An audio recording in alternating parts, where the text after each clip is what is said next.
You got it locked on Roadium Radio.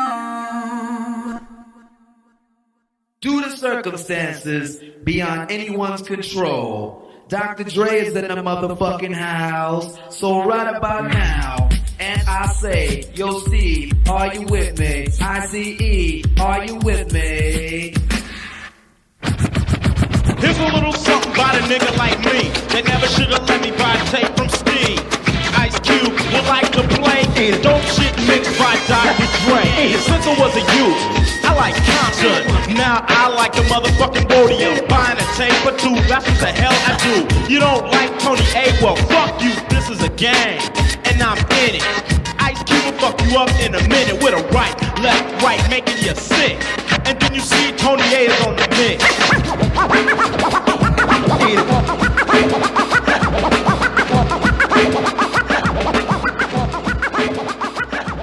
Tony A! Tony A! When you're ready, go.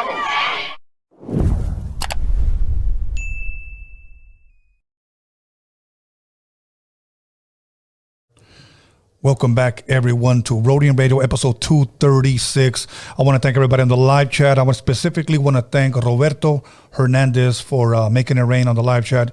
He's always blessing us. He's always very generous.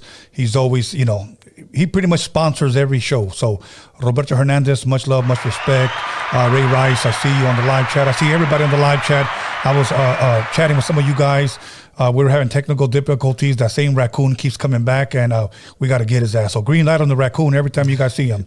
Okay. Other than that, before I introduce one of my special guests of the night, once again, if you haven't checked out the verse for verse, go check it out. We have the first one with MC Wicks, Hazard. Second one with which is round 2 with Drea and D Duchess. Round 3, that was Viva Mezcal Contra or versus Destruct. So once again, check those verses out. Those are hot. Check out my last Dining with the Wizard. And Dining with the Wizard will be on tomorrow. I got another special guest. For those of you that skipped sex ed in high school, I'm bringing in somebody that's going to talk about alphas, betas, cucks, stags, vexens, and bulls. Okay, so you guys are going to want to tune in for that one. So we're going to eat, drink, and talk shit. And, she's going to educate you guys on some So other than that, and then Friday, I got Freaky Tales. Freaky Tales, I got a guy that he has books, documentaries. He's got a website, a guy named Brian Clune. Look him up, Brian Clune. He's a paranormal investigator. So he will be on Friday. And then on Sunday, a very special guest, my friend, but I'm going to say that one. Let's just say it has to do with the event coming up with To Live and Die in LA. Okay, so they're going to be here on Sunday, 7 o'clock. So anyway, without further ado, please allow me to introduce my very special guest of the night. If you guys don't know who he is, you guys are about to find out, and that is, introduce yourself, my brother. My name is TAT2ENVY. I'm from Oceanside, California. Just want to tell you guys about me. Yes. Thank you to Tony for bringing me to the show. All good. I've been catching on to your episodes. Thank you, TAT2ENVY. Now, it was funny because when I first saw your name, I didn't know how to pronounce it. Yeah, it's TAT2ENVY. But that's a creative way on how to spell it. It's dope. I enjoy that. I wanted to ask you something. First and foremost, how was the traffic coming over here? It's back to back. I'm not a good driver. I'm gonna admit that. I was focused the whole way here. GPS got me here, so thank God for that. Hey, GPS is a fucking good thing, bro. Yeah, just the traffic here completely different from the interstates in San Diego. They're completely different. So, yeah, that's one of the things, man. Okay. Now for people that may not know who TAT2ENVY is, I'm gonna ask the question, and you slowly just take off and share with us, who is TAT2ENVY? If I will give a description of myself, it'll be a young man raised in Oceanside. To just give a clear view, I grew up in a neighborhood in the east side. Got brought up by moms at 7 from Mexico. I was born in Mexico. So saludos a todos mis mexicanos. Apart from that, man, grew up just like any Chicano out here, you had the streets. I got into the tagging, then I got into the art. 7 years old drawing. Yeah. Okay, dope. And Yeah, that's a so- quick overview, you guys, what this man does. And I want to shine a little bit of light on what he does. So once again, you're not an artist as far as a rapper, you're a tattoo artist. Tattoo artist, yeah. Okay. I am working on music. I am working okay, on music. dope. I got a lot of friends in the music industry. Through tagging, I met a lot of artists. So I released stuff before, but, I'm taking it more serious now. Okay, It's going to start, yeah. All right, and we'll eventually get into that. Now, what part of Mexico is your family from, or were you born at? Yeah, so my family came here when I was 7 from Oaxaca. Yeah, all my family were already here. They were already established, so I was grateful for that, And then I took off to just, work and at 16 and stuff like that. And, Okay. Yeah. You come from a big family, like a lot of brothers, a lot of sisters? I'm the only boy, 2 sisters. Yeah. Okay. Are you the oldest? No, I'm middle child. Okay, Yeah, okay. yeah. Now, I know you say you were born in Mexico, if I'm correct. Yeah. How long did you live there before you actually came over here? 7 years. I went to school there. That was the old ages when they still whooped you with the ruler and parents were allowing that. That's where you wear the double pants, Yeah, but you know what's funny? Okay, now let me ask you this. Speaking of that, a lot of people may not know that back then kids did get whipped. Yeah. It was allowed if your parents consent that. Yes. They were allowed to hit you. Yeah, Now, did you ever get hit? Yeah. There was a lot of times. I clearly remember they call it la vara. For those that don't know, it's just a fine vine from the tree and boom. Toma, way. Toma. Damn. I remember I got whipped several times. It was either get whipped or suspended. Yeah. And I was in junior high school. Today we call it middle school. But I remember the way we had to position ourselves to get whipped. It would have hurt even if you had 2 pants. So it hurts. Yes, It definitely hurts. Yes. Yeah. So my mom actually signed the form. So what they make you do is bend over, but do not bend your knees. Touch your ankles, bending over. Yeah, it's pretty pretty crucial. And then Yeah. this damn dean, the dean whips you. Told you to pick your head up, so your booty and your head is facing, Oh yeah, you're getting east and you're west, getting it, and yeah. all you hear is whack. That motherfucker hurt, bro. Yeah. So Yeah, I mean, I got to experience a little bit of that. Coming over here, it humbled me, so I got to learn all the culture, Had to relearn my first language, Spanish, obviously. So I had to relearn everything from there. And I guess that's where drawing came from. Drawing at at the age of 7. So it basically took impact. And Pops was home, he was in Mexico. So Right. we were a single mother with 3 kids, She did the best she could. Shout out my mom. Okay. Props to her. Yeah. and she you did said good. Oceanside, correct? That's where you. Yeah. Okay, so pretty much predominantly your whole life you are born and raised in Oceanside. Yeah. Okay. Went to school there and everything. Did you guys move around a lot, or? No, I simply just stayed in the neighborhood once, I went there. We stayed there for till I was 5th grade. 5th grade, I moved to a place called the Valley. And people who are not from the 760 area, you got Oceanside, Vista. Shout out to all of them, San Marcos, Escondido, and then you got the big area of San Diego. So, growing up there, it was my home. Oceanside was my home. It wasn't even if I was just in the east side or in the Valley. So I got to play football at the 6th grade because of that, Okay. And now when you say football with pads and everything? Pads, yeah, not soccer, man. Pop I played Warner? football. I was a little different. I was out there cracking, that's dope, some man. helmets off. That's dope. What Yeah. position did you end up playing? Corner slot. When I was little, I would play DN and stuff like that. But, I didn't grow too much. I was a 5'5" kid. Okay. I was the corner slot, just quick passes, boom, tackles down, and boom, Yeah. So is it safe to say San Diego Chargers was your team? Yeah, I grew up on Junior Seau. Junior Seau was a big impact in the 760 area. I followed it a lot, I knew relatives from him too, so it made it part of our family in Oceanside. I went to Oceanside High School. I went to Jefferson Middle School. So we went to the same schools. I went to Laurel. He went to Laurel. So it was definitely a big motivation for us.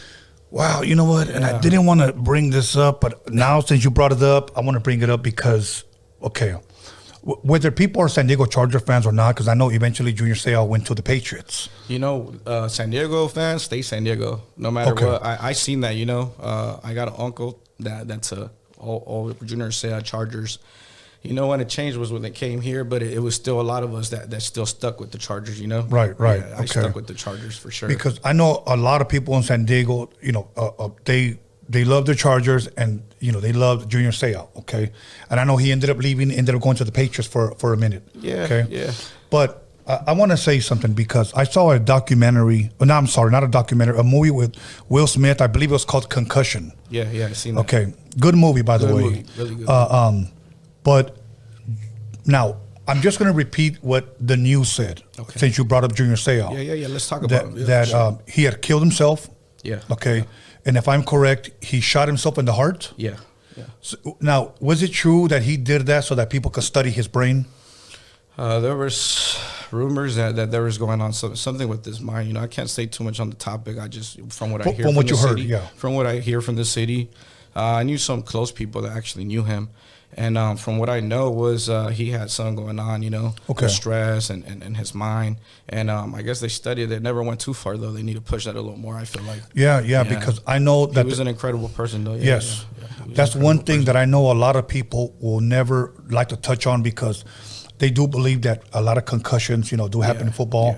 Yeah. And even it's real. That's real. It's real. Mm-hmm. And even in boxing as well. Yeah. I mean, I see some boxers, bro, that look normal. I talked to them and I said, "¿Cómo estás?" And then this guy was like, I mean, they couldn't even open their mouth, bro. Yeah, I could. I boxed before too. I actually boxed for 2 years, and hits, they're not no joke, man. Yeah, you get caught slipping, you're gonna get caught. And over the years, I could imagine that head and the brain and everything could damage. Now think about this. There's guys, and then we'll get off the subject because I don't want people to think this is ESPN. Yeah. But my thing is this: you got football players that got headgear, they get concussions. Yeah. You got boxers that hit with gloves, they get concussions, or things happen, head trauma. Now you got this MMA, UFC guys banging themselves over the fucking head. I don't know. I'm sure they don't talk about their concussions, but I'm sure they do get them. They have to. They have to. I mean, when you spar, sometimes you get K'd, and that's what it is. Yeah. That's what you get into. You know what you're getting into, and it's all part of the sports. Yeah. It definitely does humble you. It humbles you. Yeah. Definitely does. I remember I had a friend that was playing running back. His quarterback was Ryan Leaf. Remember Ryan Leaf went to San Diego? Yeah. My boy Dewan, he played for Washington State. He was the running back when Ryan Leaf was his quarterback in college. And he goes, "Man, I thought I was a shit." He goes, "And one day I got fucking hit." Yeah. He goes, "And it humbled me." He goes, "And I'll be honest with you, I never ran the same again, like with the same boldness." Yeah. It did something to you. I just gotta say something, man. I think God really does put you in positions like that. It's happened to me before, man. I got in the ring before, and I got my ass not knocked out, but knocked down. Handed to you. And it was a lesson learned because when I went in there, I thought I was big and tough and all that. And I got in there and I did my thing, and I had already gotten a little knockdown before, so they were calling out the new cats. And to me, it's like I grew up like that. Like if you call me out and you're looking directly at me, I'm gonna have to go jump, So right. I didn't have nothing to prove. It was just one of those things. Let's go spar. It's a sport. Let's go. Right. And boom. Second round, got my ass handed to me. So hey, you know what? You're man enough to admit it, bro. Yeah. It happens. Yeah. But it's a lesson learned, and you learn and you get better within the 2 years of boxing. I learned a lot. It's a lesson learned. Okay. For sure. You know what? Now I wanted to ask you as far as your art, your music. So I know you said at one point you actually released some music. Did the music or the art come first, or was it around the same time? You know what? Every time I draw, I listen to music. So music came part of my language barrier. I think a lot of my language came from hip hop. I think hip hop was before the art. It was my first love. That's really what it is, Poetry, within it could be rhyming. I could sit down and freestyle with the homies and stuff like that, Do you remember your first experience and when you first heard or when you were introduced to rap? Do you remember what song it was? Who was playing it? Was it on the radio or? Oh, yeah. It was Big Papa. It was B.I.G. I remember I had moved down in a neighborhood complex. It's Shoshone Street down over there in Oceanside. And it's little apartments, the neighborhood hangs out right there. And then you got the people who all lived there was all different colors, So the brother who lived upstairs, shout out the homie, he put me on hip hop. He would bump it, and I went up, and I was like, "Oh, that sounds dope." And he would always shake his head and say, "What's up?" to me. So I found like he had some type of style, And I was like, "Man, I like your music. What is that?" He's like, "It's B.I.G. Big Papa," and I think it was some other old school bangers he was banging out there, and he shot me the tape, and I kept bumping. I thought it was the coolest thing, So that was your possibly that was my first introduction. Yes, now, sir. I want to make a point on that because it happened to be East Coast. Yeah, it was East Coast. I don't know why, man, but it Yeah. was hot. I think it was that old school beat by P. Diddy too. I forget the song, man, but Was it the Juicy one, the one that he was rapping to?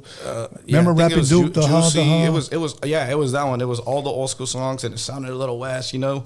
And yeah, I liked it. And then it was Tupac and all that. Okay.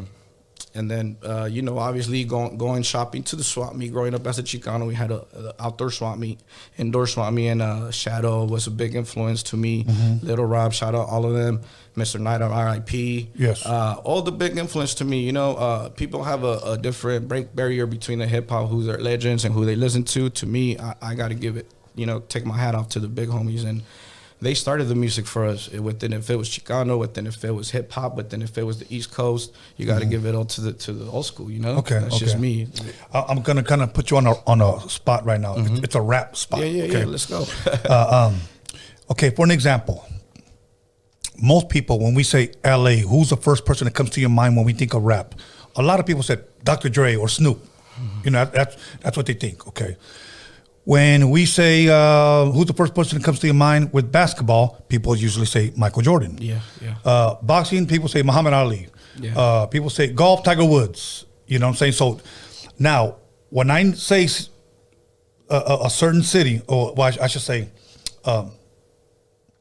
when I name this name, tell me who's the first rapper that comes to your mind. All right. San Diego. Little Rob. Okay. You know, it's pretty common. Little Rob to me. You know, I grew up Crazy Life. Okay. You know, that was Most people that I've asked that have always been back and forth with either Night Owl or Little Rob. man. It's all three for me. You know, Shadow, Mr. Shadow, Night Owl, Little Rob. Man, I listened to it all. Shadow, Bad Boy from Click on One, like Okay. you know, close to him. So it's hard to say. I just pay homage to all of them. They all had a certain, you know. But if you say San Diego, I say Little Rob right away because I say Okay. that's who people probably, you know, encounter before or Okay. listen to. I don't know, you know. Okay. Now, obviously, you like them so much. It's fair to say that you're a fan of Chicano rap. Of course, yeah. Okay. I'm Chicano myself, you know. Okay. So. Now, when I say LA, who comes to mind? LA area, man, I got a lot of them. Give us three at least, maybe. Okay, three, like recent or old school? It doesn't matter with whoever. To me, of course, you know, YG, of course, the Snoop. I'm referring to Chicanos. Oh, Chicanos? Yeah, I would do, you know, Mr. Criminal, Capone. I would do, man, I don't know the other people, you know, like Cypress Hill. I'm a big Cypress Hill fan. Yeah, of course, the Dr. Dre's, the little Eazy-E. In my era, I was listening more to Chicano rap at the time. Okay, You know? okay. I would listen to Eazy-E because it was relative to the time that I was tag banging at the time, you know, and I liked all the gangster music. I Refuse to Lose. What's his name? Forget his name. Okay. So you would say San Diego, those three top Chicano rappers. So you would say out here, like for me, I'd probably say the people that come to mind, and many of them for many different reasons. I'll say, and this is not in any specific order. I would say that the most popular, at least ones for me out here, are mostly from the 90s. Yeah. And it would be like Kid Frost. Okay, Kid Frost for sure. Yeah, It would be Proper Kid Dose. Frost, Proper Dose. You know, Yeah. and it would probably Shout out be to them. somebody. See, I never knew where Proper Dose were from. Or Santa Monica. Yeah, like 805 or somehow. No, actually, it ain't too far From here? from LA. Oh, see, I don't know, you know, too much of where they're at. So Yeah, the 805 is more Santa Maria, out that area. okay. But they're not too far from you here. know, Brownside, all them. That's what I was going to say, Brownside, because Toker's name still lives on. Oh, It still yeah, has of an course impact. it should. Yeah. Okay. Yeah. Now, I don't know if you know, but lately we've been having verse for verse here, where artists are go verse for verse, and at the very end, if they want to freestyle, they can freestyle. That's pretty badass. So, yeah, I might we- spit something. Yeah, exactly. Okay, so now we talked a little bit about music. Now let's talk a little bit about your art. What do you think was it that inspired you to actually start drawing? Did the drawing come first, or did the tagging come first, or at the same time? Nah, the drawing came first. You know, the drawing it took off. My mom used to hold all my papers. I thought I was sorry. You know, I didn't think it was good. But she kept pushing me and stuff, and I kept drawing and drawing. Everybody was like, "You're good." And if you sat next to me, you probably have a drawing right now. I had people send me Instagrams and Facebook pictures that I did their binder. I did, really their names, or I did a rose or a lowrider, just to go down the store and getting little stickers and cartoon stuff to paint and draw and make it bigger and pass it on and sell it at school. Little stuff like that I was doing when I was younger. And when you say younger, about how old would you say you were at the time? 7 years old. I was drawing. By 13, it took off. So I've been drawing since 7. So okay, so you say 13, it took off. What would you say? You just started? Did you draw murals? Was it more cartoon characters? Give us an idea of what you were drawing. Yeah, for me it was more like, at the time I was into the lowriders. I was all the Chicano scene, more like the clown girls, the homies and outside the fence and stuff, and just the homies, homie stuff. A lot of California palm trees, a lot of Interstate 5s. I was doing a lot of Chicano stuff, lowriders. The graffiti came after. When I did the graffiti, it was more because it was like a 90s thing, I seen a lot of people take off with it. And when I mean take off, meaning I was getting better. I was catching more. People were actually paying for my sketches. I didn't know I was going to be a tattoo artist, to tell you the truth. It just landed on my lap, yeah. Okay. Yeah. So now when you were drawing, and you could draw throughout your teenage years,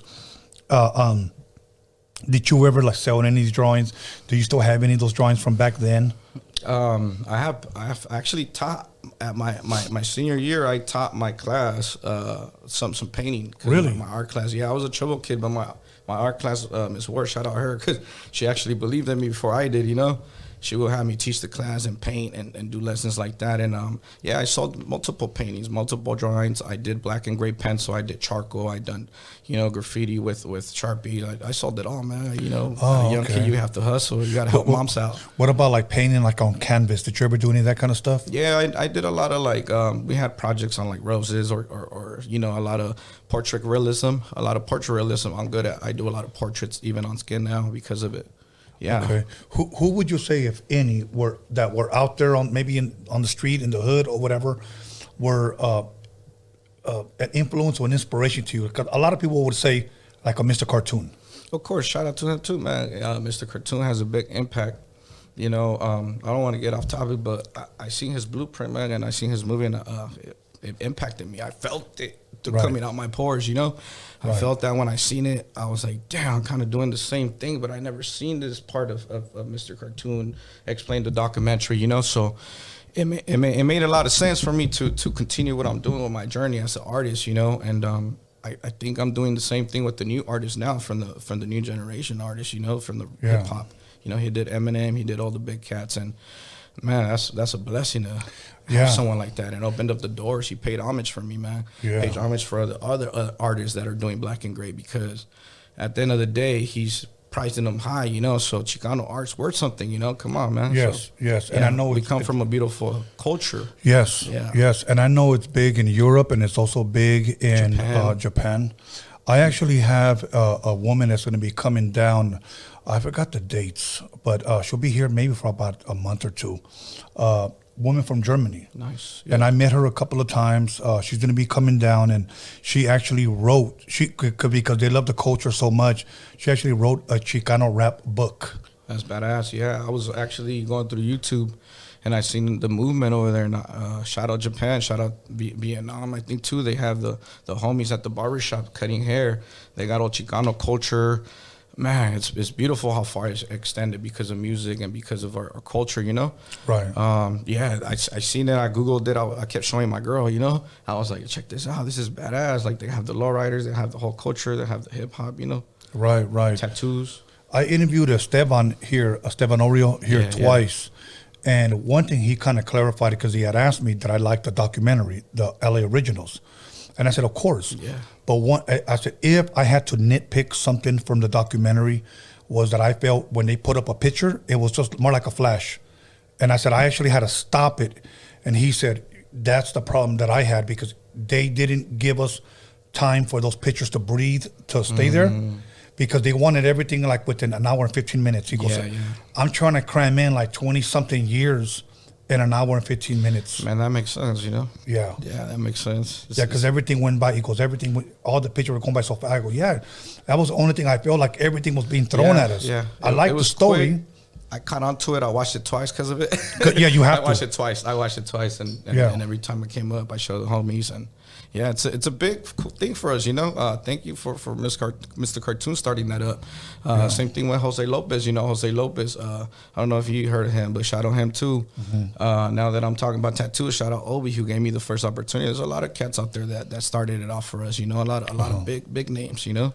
Okay, yeah. So pretty much as a kid, you were just influenced, and you were not only a part of the culture, but you were actually enthused and I want to be a part and do something, whether it was drawing, whether it was tattoos, or whether it was the lowrider, you know, culture, or rapping, or anything, you know. Yeah, I was in the scene for sure. Yeah, I was. Now the dumb question, but I just have to ask: you attend a lot of car shows out there?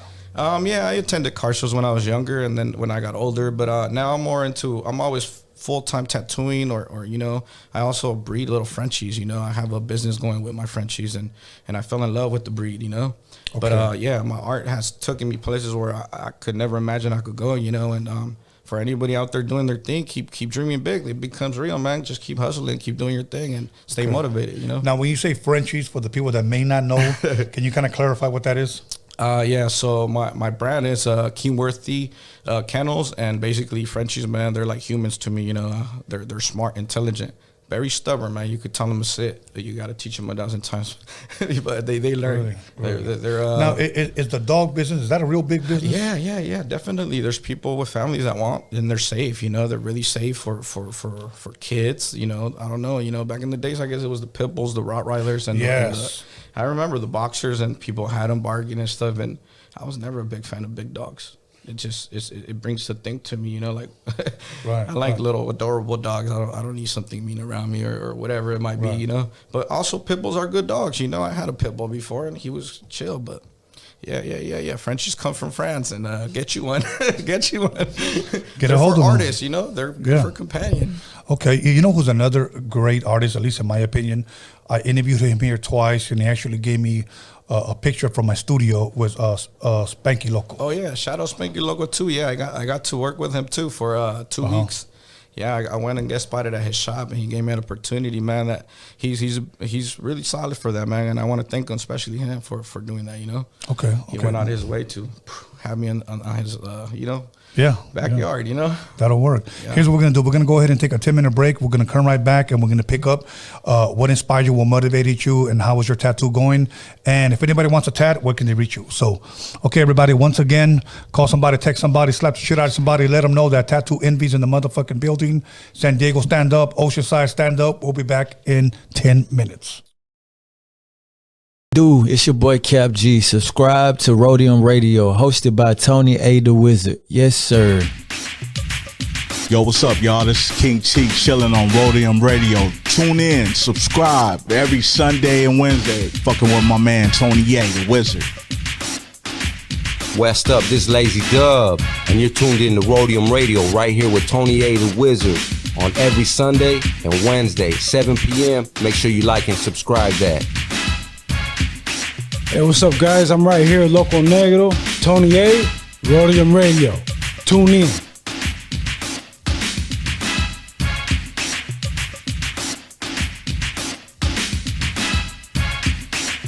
Yo, what's up? It's your boy MTO right here with Tony A the Wizard on Roadium Radio. Make sure you like and subscribe and tune in every Sunday and Wednesday. What's up, everybody? It's your homegirl Lovely, and I'm right here at Roadium Radio with my boy Tony A the Wizard. Make sure you subscribe and check them out every Sunday and Wednesday.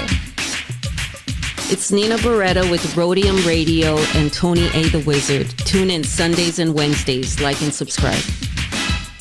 What's up, everybody? This is the Puppet Master chilling with El Triste. Follow and subscribe to Roadium Radio with Tony A the Wizard.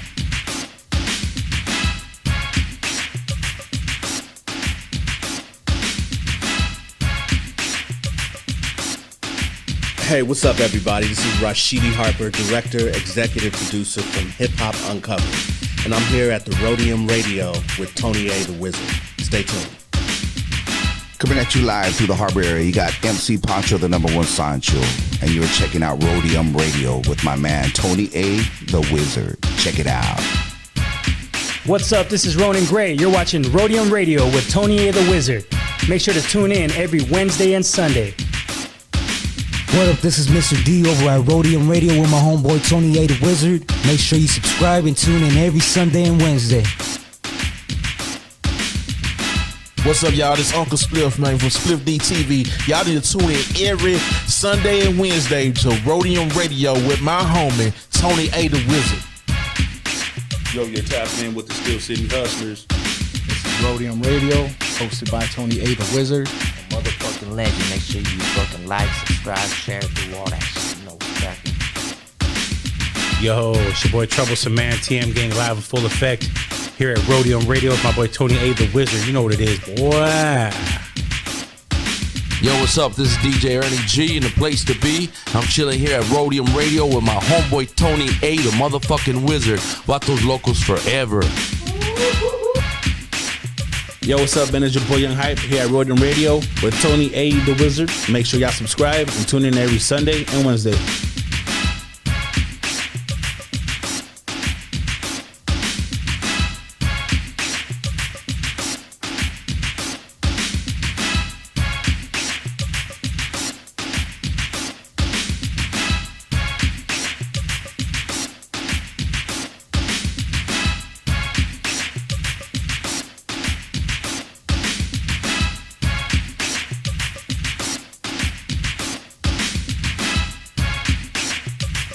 Yeah, doggy. Yo, what's up? It's Anthony Campos, a.k.a. Big Citric, inviting everybody to tune in and subscribe to Tony Vision, Roadium Radio with your host, Tony A, the Wizard.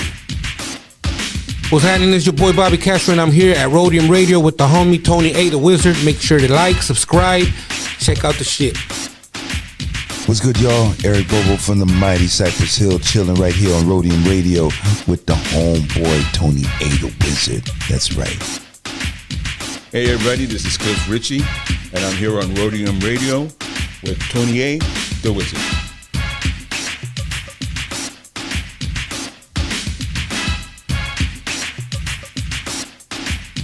What's cracking? It's your homie Crazy Boy, Blue Rain Music. You tuned in to Roadium Radio with the homie Tony A, the Wizard. Tune in every Wednesday and Sunday right here. What's up, everybody? This is Dali C, the Trap Queen, and you guys are listening to Roadium Radio with Tony A, the Wizard. Make sure you guys tune in. Yo, what's up? This is DJ Bobby B, and you're live with Tony A, the Wizard on Roadium Radio. 1212 coming to you live from the harbor area. DJ Ralph M rocking beats with my man Tony A, rocking the SP1200. Let's go.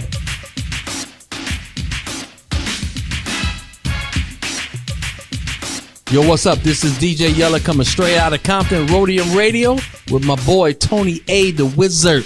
Check him out.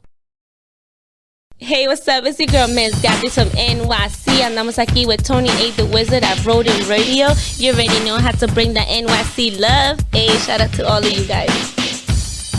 Hey, what's cracking? It's that Guilty One. You're tuned in to Roadium Radio with Tony A, the Wizard, live every Sunday and Wednesday at 7 p.m. Like and subscribe. What's going on? It's Hazard. You are tuned in with Tony A, the Wizard on Roadium Radio. Make sure you tune in every Sunday and Wednesday at 7 p.m. Like and subscribe on YouTube.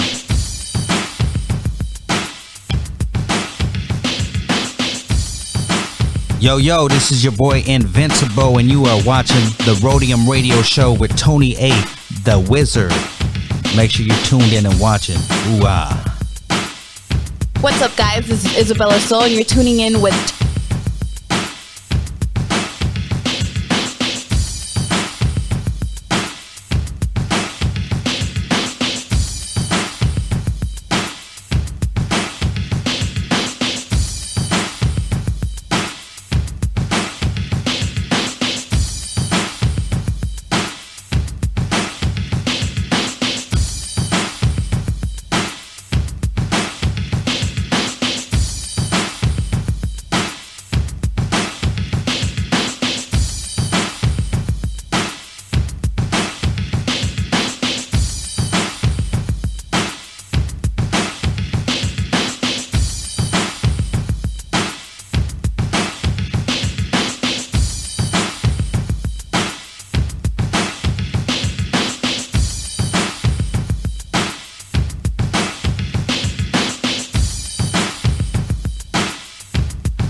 And welcome back, everyone, to Roadium Radio episode 236. And we're going to go ahead and jump right back into it. I know by now you guys probably got your modelos and your top ramen ready.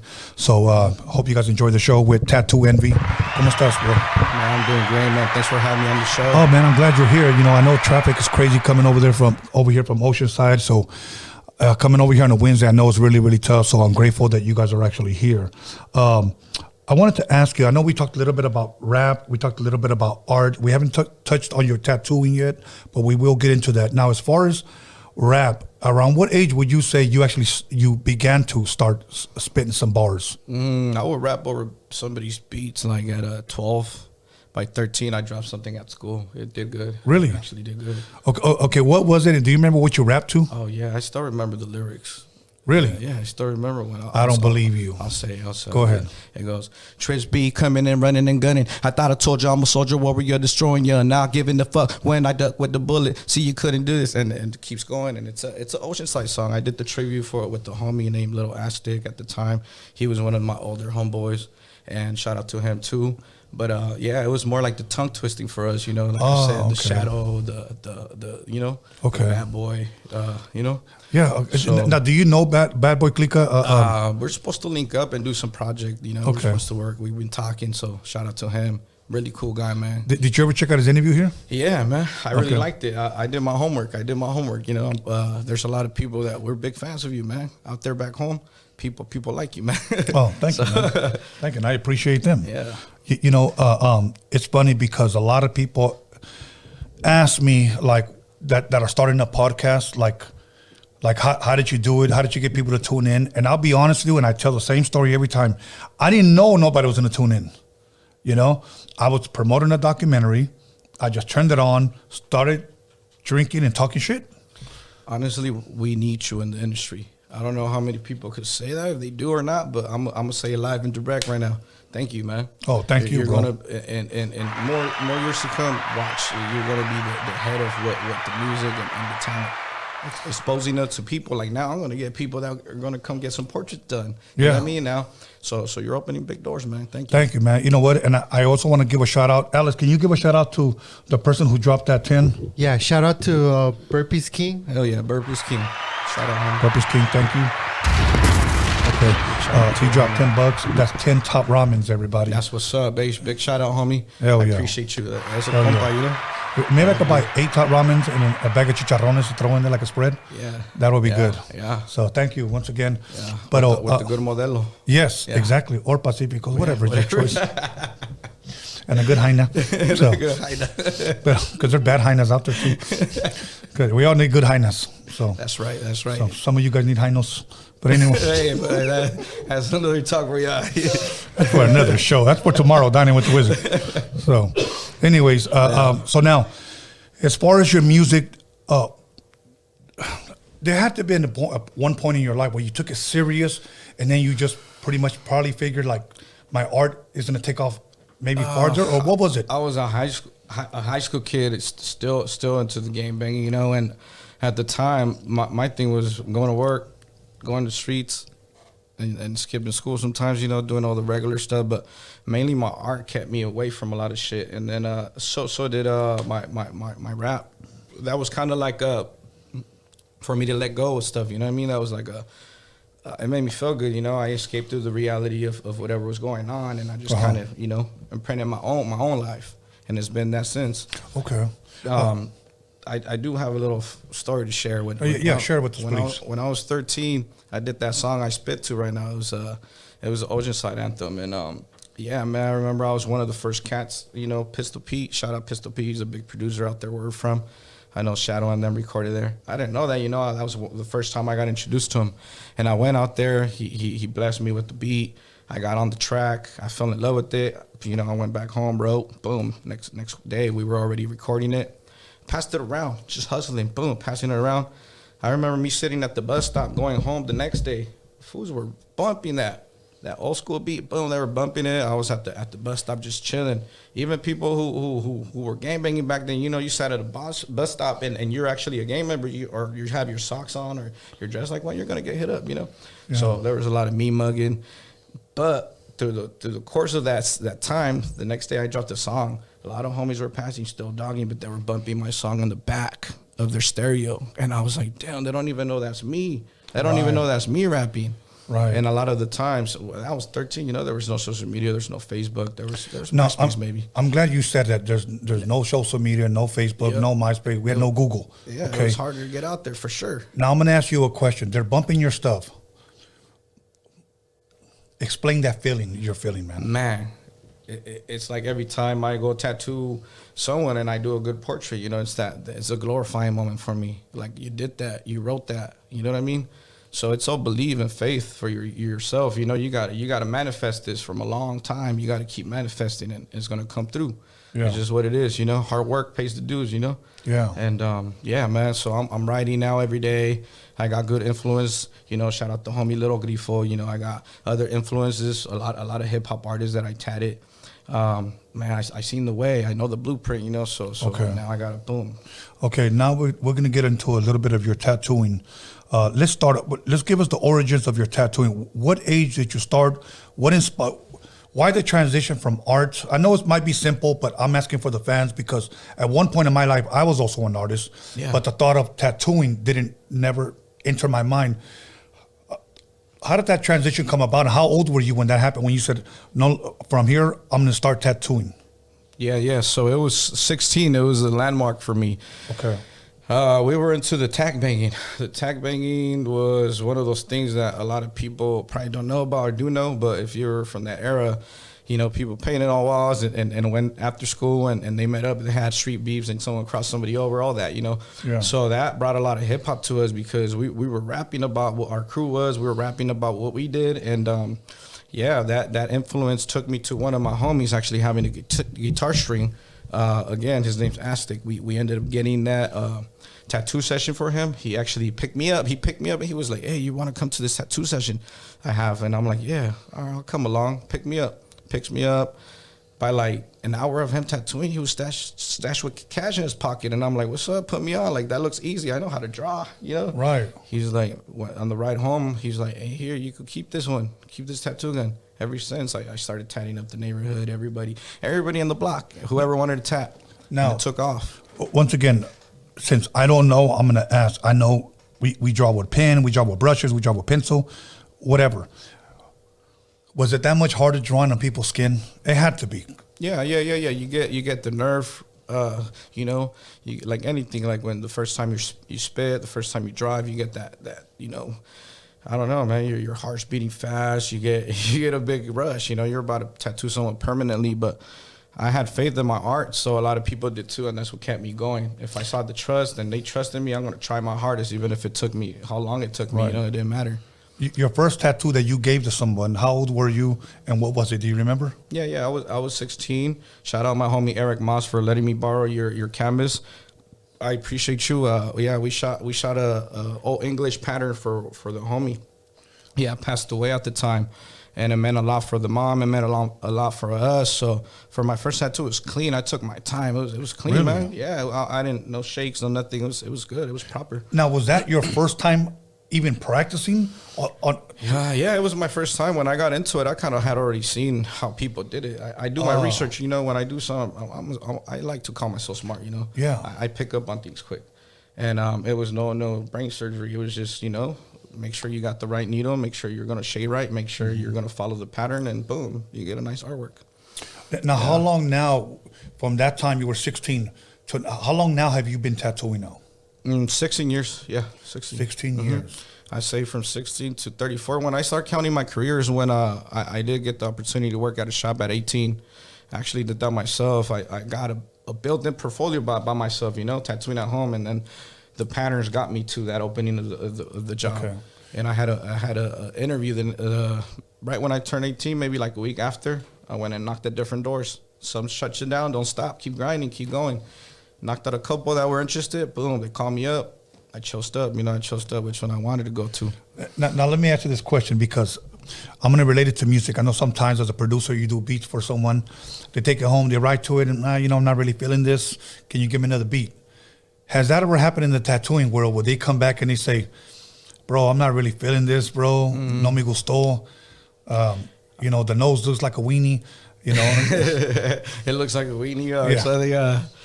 No. You know, this is the thing. When someone knows your art and you've been drawing for that long, they're gonna be either interested in your artwork, just how, you know, I'm interested in listening to certain albums, and some albums I don't want to listen to. It's just you pick your artist. You know, you got to do your research. So for anybody who wants the first tattoo, the first big advice I could give you is do your research. Make sure that the artist that you like does the work that you want on your body. Right. And if not, just don't get in the chair. And I never had that, man. Luckily, you know, a lot of people showed me love, and I know people are rooting for me right now, man. It's all love in my city. I spread love and positivity. That's dope, man. Yeah, I started this thing called All Love No Hate. Just All try love, to no always hate. spread, give back every once a year. Free tattoo for someone that can't afford it. Maybe a single mother, you know. Oh, I had a that's single dope. mother. I had a broken home, you know. So all love, no hate. I like that. All love, no hate. Yeah. There's another one that goes by send nudes, not hate, by Gandhi. Yeah, that too, man. We're taking those all day. Yeah, Alex is over. No, I just joking. He's over there trolling. No. But Anyways, yeah. no, but you know what? Okay, now really quick. Just like we have favorite rap artists, do you have favorite tattoo artists? I have people that influenced me and motivated me. Okay. Black and Gray, I would say Mr. Cartoon, Jose Lopez. I could say, I think we have Chente Rios. He's a badass artist. Now, when you say Black and Gray, can you kind of explain that? Is that like the... Yeah. Okay. Black and Gray would be like a self-portrait done Black and Gray. You know, you have all types of, you know, 3 single needles. That's kind of like a style of Black and Gray, soft shading, darks and the contrast and stuff like that. I would say it's almost I mean, everybody could do it, but who does it best is the Chicanos, and we know that, you know, in the art industry. Right. And the reason why I asked so much detailed question like that, because I don't have not one tattoo. Okay, so matter of fact, when I interviewed Mr. Cartoon, we've been knowing each other since we were teenagers, and he had told me, he goes, I know your arms look pretty clean. If you ever want to get blasted up, you hit me up. But I was like, yeah, but I also know that it causes this much. Yeah, definitely. But I love art, bro. I just never really liked it on my body. I respect you that. know? Yeah. I always tell people, they always get close to me and they talk tattoos, and they're like, I don't have none. It doesn't get you out of the equation. I just always tell them, like, well, if you haven't started, think about it, because once you get started, you're going to want more. For sure, you're going to want more. Next thing you know, you're going to be painted on. Here's a good question, see if you know. Is there any tattoo artists that don't have any tattoos? Man, there's one in San Diego. I don't know, but 3 years ago, I saw his Instagram. He didn't have no tattoos. I forget his name, but yeah, I do actually. And he's been tattooing. He's a really good artist, but it doesn't drop to the top of my head right now. But yeah, I actually met someone. He's from San Diego, and I was like, damn, you don't have no tattoos. But I didn't have no tattoos till I was 22, because at the time, you know, I didn't want to get undocumented and all that stuff. Like, you know, there's certain things we deal with as a man when we grow up, and you get undocumented. And I was really smart by the way I moved. I'm still smart by the way I move, you know, so I'm not going to let something like that take me down and then ruin my career, you know? Right. So yeah, for sure, there was a lot of times where the homies were like, hey, you don't have none. I'm like, that's cool, man, I'll get some. But, you know, I waited too. I remember the tattoos people were doing in the streets, and I'm covering up. And it's cool. What was your first tattoo? My first tattoo was my dad's, man. That was a big one for me. I remember at 22, I got my dad. I wanted him on me. He passed away in Mexico, you know. I was 13 at the time. I think that's when I really got into art, when I started drawing out of pain and writing out of pain. And I remember lyrics from my book were really deep, and people would be like, you need to drop that. But I never wanted to put it out there like that, you know? Right. Yeah. There's a lot of cool stuff that I did. A lot of people that are rapping now, they started when I started, and they're taking off now. So salute to them, and they actually did it. Okay. It's a beautiful thing to see, you know? What parts of the body hurt the people the most? I'll tell you what I heard. I heard some people say the bicep, right? Of course. On the inside. Yeah. So that's true? Yes, facts. Yeah, okay. That's true. Another person told me that on the side right here. Is that true? Yeah, the rib cage, you have very minimum thin skin. You know, it's the thin skin, anything with bones, the top of the foot, the top of the skull.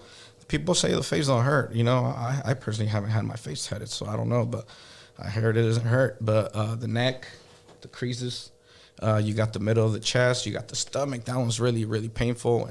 Inside the thighs, behind the knee, on top of the knee. Okay. So yeah.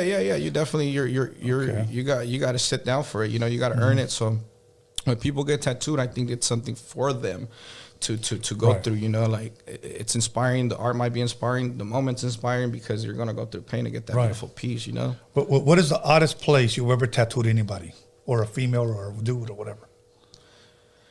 Man, at the time I was young, man. I remember someone wanted a skull piece.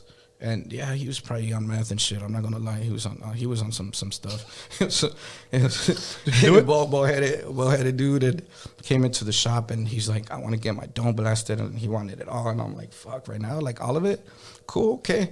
We sat down. I remember his teeth were just grinding through the whole pain. I don't know if it was pain, him just been anxious. Oh, I could hear his whole thing grinding. Like I was right there. I could hear it. Feels like, you know Freddy Krueger with the chalkboard. Right. That's what I kept hearing, just, you know, and it was really, really annoying. I was like, man, I can't wait to be done. He was sweating, take breaks, go to the bathroom, acting all weird, you know. That was weird for me. You know, when I say any spots that I tattoo that are weird, I take my job very professional. I don't really pay attention to nothing like that, but more like weird clients sometimes, you know, that have, you know, now my personality and things that I don't condone to. Now, I'm going to ask you a weird question, but I have to ask you because I've known dudes that have done this.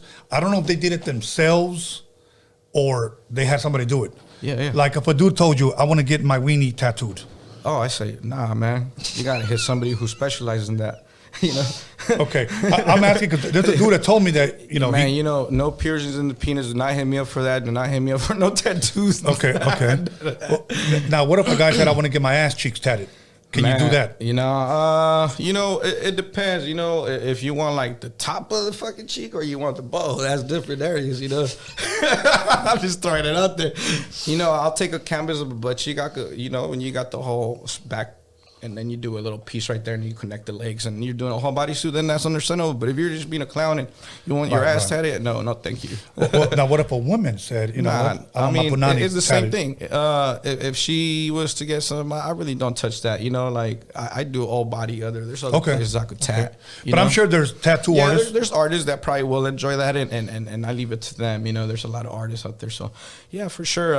No, not me. I'm cool with that. Just I like tattoo sleeves. I like the art part of it, you know. Okay. Yeah, but if someone wanted one there and they need a professional tattoo, then of course I would do it, you know. But yeah, because well, through social media, there's girls that are like, oh, I just got my, you know. Yeah, that's crazy. Yeah, for sure. My catcher's mitt. You get all that. Yeah. We're a tattoo shop. We're open to everything. So, okay. Yeah. So you also do piercings? Piercings. Yeah, I started that too after 18. When I started tattooing, a really good friend of mine, Steven, he did a lot of dermals. The dermals, that's the implants. For those that don't know.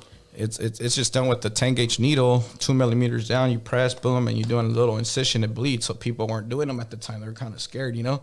This was probably about 2000 something, I forget. But he put me on, and it was a seller, you know, $100 a pop. Boom. Really? So I learned quick. Boom, boom, whatever. Are they easy to take out if the people want them out? Yeah. It's easy. Yeah. Some people got to go to the shop to get them removed. I pop them easy, just, you know, shorter part, you just push up and the longer part comes out. You know, it's easy. Yeah. All right. I'm just asking because it's super simple, man.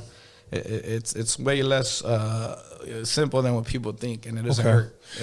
Now, is it true, or is this just a myth, that when people go get tattoos, that supposedly the tattoo guy tells them, don't come in here drunk because they say they bleed more? Yeah, that's a big part to do with too. Like there's people that don't know how to handle their alcohol too, where they might be okay with one, then after 5 they start acting nauseous. They don't know they're moving, they don't know they're talking, or they might just be unprofessional with us and not might remember the next day, you know.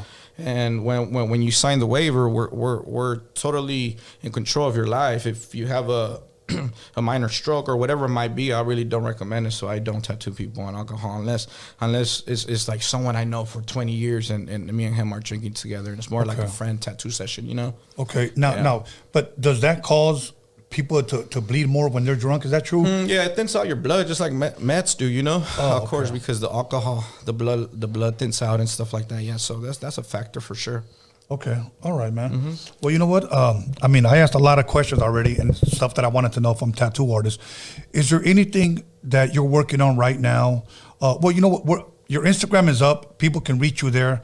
Do they reach you directly at a DM, like for a tattoo, for a piercing, or Do you have your own shop? Can you kind of share? Yeah, so my Instagram's at TAT2ENVY. If it's hard to remember, that is TAT as tat, and then the number 2 for the 2 O's, and then the envy, TAT2ENVY. So you can find me on YouTube, Facebook, Snapchat, all your platforms, TikTok, whatever. Tinder, Plenty of Fish. Plenty of Fish. Christian Mingle. Christian Mingle. So all of them, So, but yeah, so you could also, my number's on the description on my Instagram, on my YouTube and everything. Yeah, so you could hit me up within the text or DM. DM, I respond faster. I'm always on Instagram for sure. Okay. Now, I know earlier you were telling me about your hat. Can you share us a little bit of what's going on with that hat? Yeah. So the hat's basically from the homie is Parks and Norm. Basically, he started doing these at the Kobe Swap Meet. So next week, if you're at the San Diego Kobe Swap Meet, go ahead and show the homies some love. So support to the homies. And basically, we got Emiliano Zapata right in the front.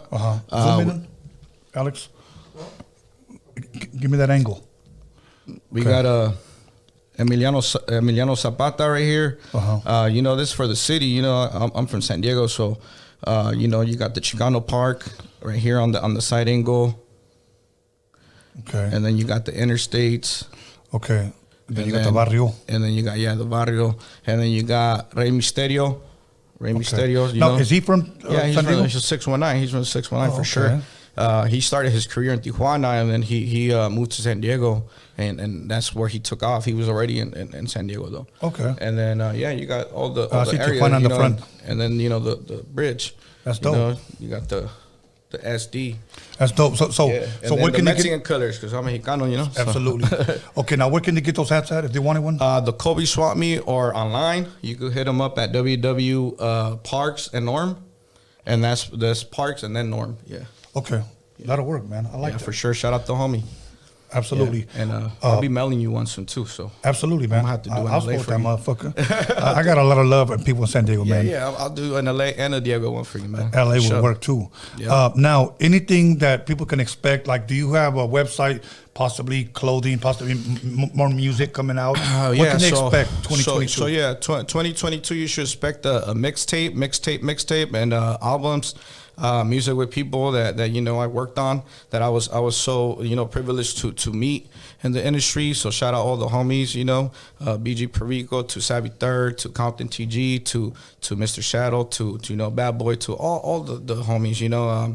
I got to meet a lot of good people in the industry that that explained to me, and I agree. When you have the torch, you got to pass it on, and that's what a lot of people are doing for me, and I salute them. I salute them for that, And I'm super grateful. So they should expect more artwork. I'm working with big major artists.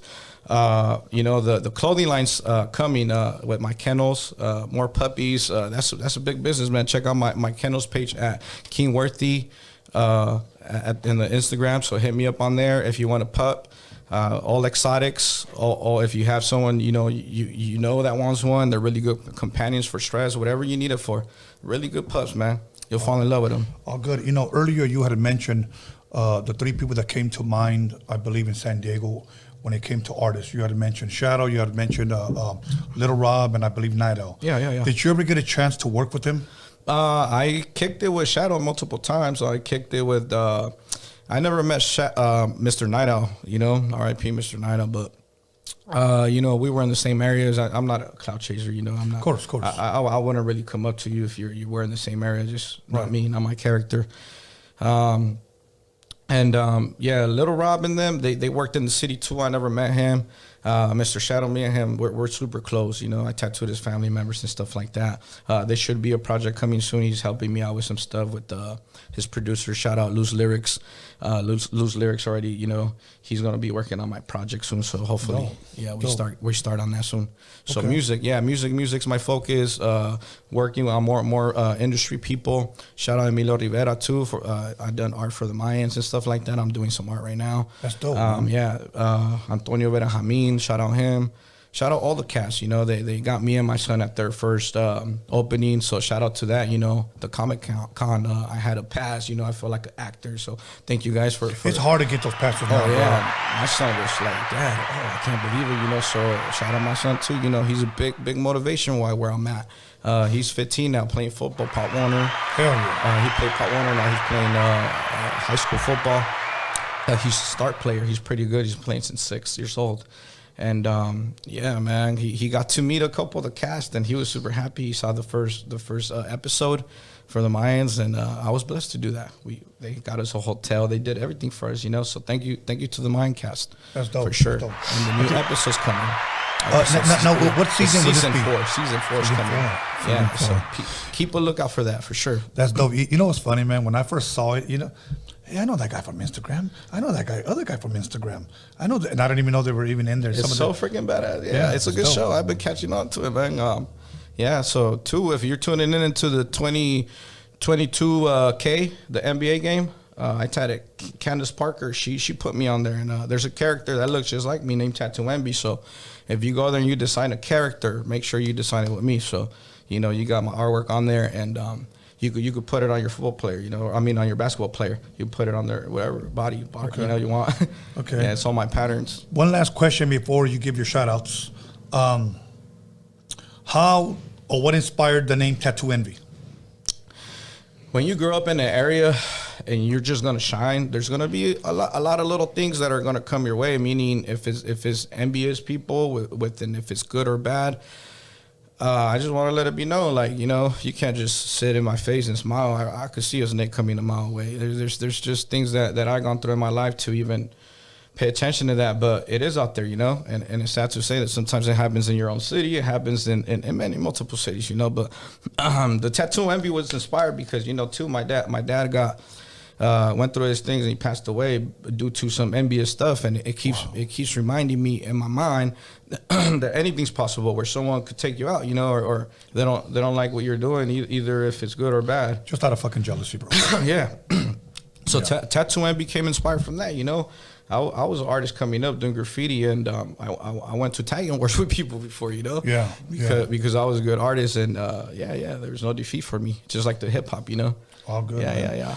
You want to go ahead and give your shout out, big dog? Yeah. Big shout out to Darius Phylon from the Chargers. Now he's playing for the Raiders. Tattoo coming soon. I'll make a trip out there for Bad Boy and the homie. And shout out to him. Darius Phylon has actually put me on to a lot of players like Perryman, Denzel Washington. He's put me on the King. Yeah, man. There's a lot of people that I work with because of him. So shout out to all the NFL players that had gotten tattooed by me, BJ Perico, to all the other artists, Cheesy, Day One. He's doing his thing, he's killing it, tap in. Shout out, you know, Mr. Shadow. Shout out, Emilio. And there's a lot of people I work with. Candace Parker, you know, thank you for giving me an opportunity. You did a really, really big impact in my career. You're also a big inspiration to the Women's Society, which as growing up with a single mother, to me, I was proud of that moment, you know, and when I tatted her, I feel like she speaks for a lot of women, you know, and when I mean by that, like she stands for them, you know. Yes. And I support that 100%. Absolutely. And growing up in a broken home like that, you know, to get an opportunity like that and see how she moves, man, my mom was proud, man. She's still proud. That's dope. Yeah. So salute to her, you know. Shout out to mom. Yeah. Absolutely, man. Okay, bro. Well, thank you for giving me the honor and the pleasure, bro, to interview you. Sit down with you. Thank you so much, man. I hope nothing but blessings and big things come your way, man. Hey, thank you, man. I appreciate you, Tony. Yes, sir. Thanks for having me, and for the whole city, you know, San Diego and everybody. Absolutely. Hey, really quick, did you hear that? What is it? Lil Grifo just walked in, bro. Oh, shit. Yeah, he's in the building. Let's get him in. You guys better make sure you call somebody, text somebody, because Lil Grifo's pissed off. So we'll see you guys in 10 minutes. Shout out to homie.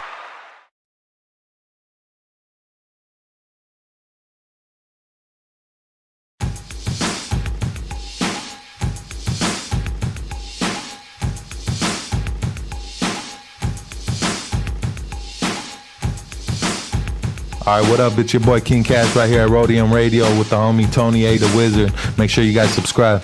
Yo, what up? It's your boy Trouble P here at Roadium Radio with your boy Tony A. the Wizard. Make sure y'all subscribe and tune in. West Coast. Yo, yo, yo, yo, what it do? This your boy, Big Havoc. One Hood Admiral, South Central Cartel General. And you're tuned in to Roadium Radio with my boy, Tony A, the Wizard. Stay locked in. Hello everybody, this is Rocky Padilla. And you're listening to Roadium Radio with Tony A, the Wizard.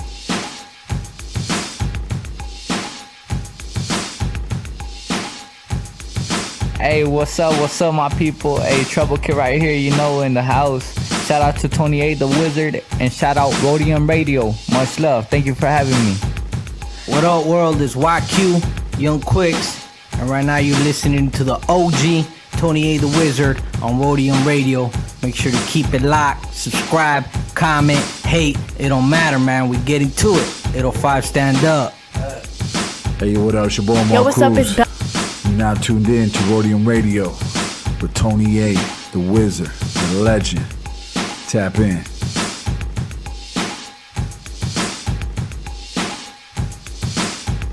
What's happening, everybody? It's your boy Queenie. You're tuned into Roadium Radio. Check my man Tony A, the Wizard, every Wednesday and Sunday.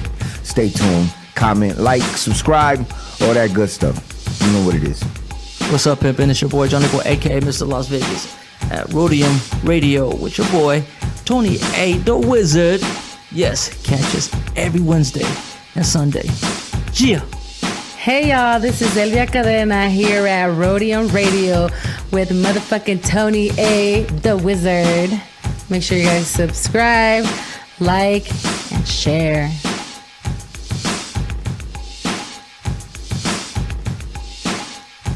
Can I get a moment of your time?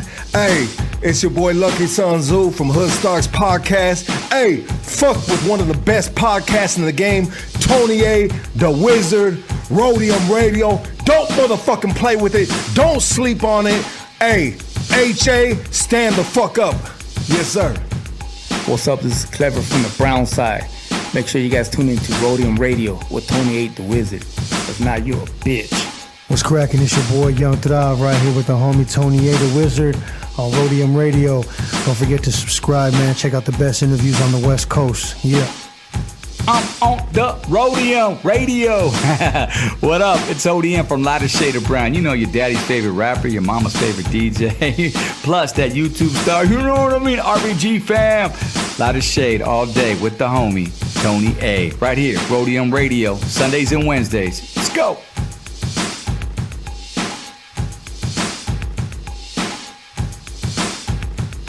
What's up, y'all? This is Alia Coronado. I'm here on Roadium Radio, and you can tune in on Sundays and Wednesdays with Tony A, the motherfucking Wizard. What's up, y'all? This is your boy Raz Kaz, and you are tuned into Roadium Radio with my big homie, Tony A, the Wizard. What's up? This is Truth with Tony A, the Wizard at Roadium Radio. Make sure y'all subscribe to the channel, live Wednesdays and Sundays at 7 p.m. Tune in.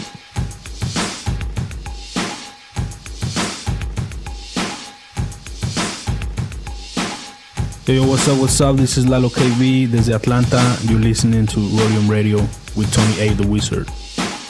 Yo, you know what it is? It's your boy OG Rome, aka Mr. Everywhere, repping Road Dogs Entertainment. Make sure you tune in to Tony A, the Wizard at Roadium Radio. What up? You know what it is? It's the LA West Coast native, DeVario, and you gotta tap in with my boy Tony A, the Wizard at Roadium Radio every Wednesday and Sunday.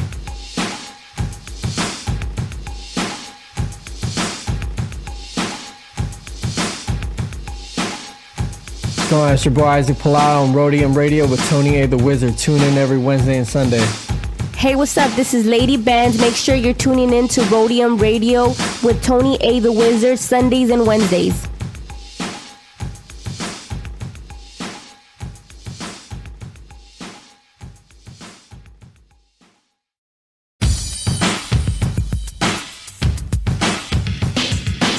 Hello, I'm here on Roadium Radio with my boy Tony A, the Wizard. Stay tuned.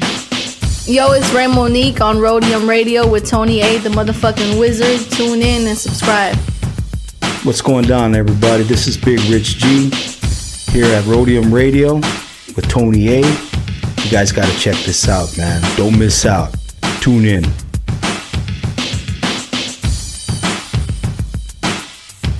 It's your boy Producer A here at Roadium Radio. It's your boy Tony A. Make sure y'all subscribe every Sunday, Wednesday, 7 p.m. with the dopest podcast popping in the motherfucking West Coast. Make sure y'all subscribe. Peace. Yeah, this is Pablito here at Roadium Radio. I'm here with Tony A, the Wizard. Tune in. What's cracking? It's your boy Noel G in the house, aka Hector. You guys know what time it is, right here with the Roadium Radio Show, hosted by your boy Tony A, the Wizard. Keep listening. We got something good for you. What's good, beautiful ladies? It's your boy MC Magic, Tony A, the Wizard. You already know. Roadium Radio Show. Turn it up. Yo, what's hood good with y'all? This your boy Big Prodigy from the legendary South Central Cartel, and I'm over here chilling with my homeboy Tony A, the Wizard on the Roadium Radio Show. Make sure y'all like, share, and subscribe to the page on YouTube. And by the way, check out that interview with yours truly. You dig? Wes. What's up, guys? This is Mayito. You're watching Roadium Radio with Tony A, the Wizard. Hey, what's up, everybody? This is Little Silent from VOTG, the voice of the ghetto, man. Tune in every Sunday and Wednesday to Roadium Radio. You already know, hosted by the legend himself, Tony A, the Wizard, man. Just don't miss out, man. That shit be active out here. What's up, everyone? This is Antonio Pelayo. I'm here at Roadium Radio with Tony A, the Wizard. Make sure to subscribe. Yo, what's up, everybody? LA Baseball Head here, also known as LAFC Soccer Head, chilling on Roadium Radio with my homeboy, Tony A, the Wizard. What it do? DJ Joe Cooley. You chilling with me, DJ Tony A, the Wizard, and Roadium Radio. You heard me? What up, everyone? This is Solita. Tune into Roadium Radio, hosted by Tony A, the Wizard. What up, Susie Q in the motherfucking building. I'm here chilling with Tony A, the motherfucking Wizard, Roadium Radio, YouTube. You guys check it out, subscribe, spank it easy. Yo, this is Shady Boy right here with Tony A, the Wizard on Roadium Radio. What's poppin' with it, family? It's your boy Jokes Loves Life, and you are now tuned in to Roadium Radio with the one and only Tony A, the motherfucking Wizard. That's right, love life, y'all. This your boy Wito Trees, Roadium Radio in the house, Tony A, the Wizard. What's up? What's up? It's your boy Panther on Roadium Radio. Tune in with your boy Tony A, the Wizard, and make sure you hit that subscribe button. Yeah. This is Murray Brumfield, aka Mexicali Slim, Familia Records, and you rolling with Roadium Radio with Tony A. Yo, what up? It's your boy DJ Kazel. We're right here live, Roadium Radio with my boy Tony A, the Wizard. That's what's up. Ooh. What's up, you guys? It's your girl Mariah Avila. I'm here on Roadium Radio with Tony the Wizard. Please subscribe, like, and comment. Yo, it's cracking. It's your homeboy, Mr. Motherfucking Junebug. And you just tuned in to Roadium Radio with Tony A, the motherfucking Wizard. And don't forget, subscribe to the channel. You know. Juvale Raza, it's your homeboy Hypnotic right here in Roadium Radio with Tony A, the Wizard. Make sure you subscribe, like, and do all that. Don't forget to comment. Much love. Yo, this is Grincho Brown on Roadium Radio with Tony A, the Wizard. Keeping this shit popping, all West Coast, all love. Shout out to my Raza. We getting it. Hey, look, this is Chunks, the San Diego All-Star, and you are now tuned in to Roadium Radio right here with Tony A, the Wizard. Tap in.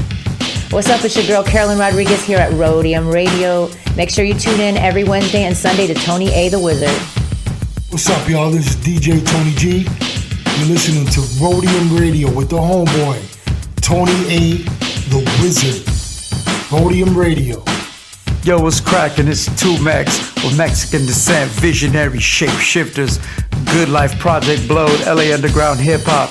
You're tuned in to Roadium Radio with Tony A, the Wizard on Wednesdays and Sundays. LA Hip Hop will save the world. Ooh, ooh.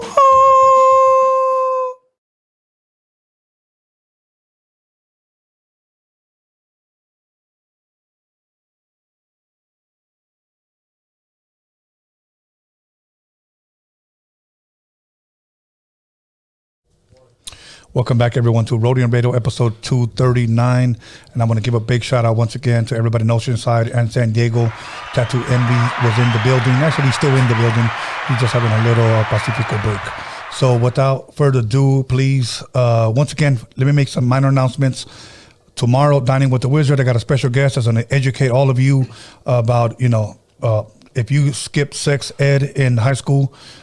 She's going to talk about cucks and vexins and bulls and chastity cages and all that good stuff, I guess. So, but we're going to eat, drink, talk shit, have a great time tomorrow, 8 o'clock, Dining with the Wizard. And then once again on Friday, Freaky Tales, our paranormal, spooky, ghost story type of podcast. I got a guy named Brian Clune, paranormal investigator. He'll be coming in and he'll be telling us some good-ass ghost stories. So other than that, tomorrow and Friday, and then Sunday, special guest, actor, he'll be hosting To Live and Die in LA. So, and I got some special announcements when we interview him as well on Sunday, 7 o'clock.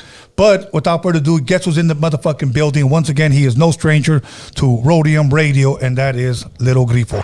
I don't know why they call him Little, because he's not little. So maybe that's why. That's why. What's up, Tony? Good, bro. You know what? I want to pick up right where we left off last time. First and foremost, I want to say you were here episode 194. This is episode 236. That was 42 episodes ago. Yes, sir. We left ya borrachos that night, okay? And you went to go eat mariscos at Culichi Town? Culichi Town, yeah. And that is a marisco spot, if I'm correct. Yeah, mariscos, yeah. I still need to try that, bro. Okay, and where can people find this spot?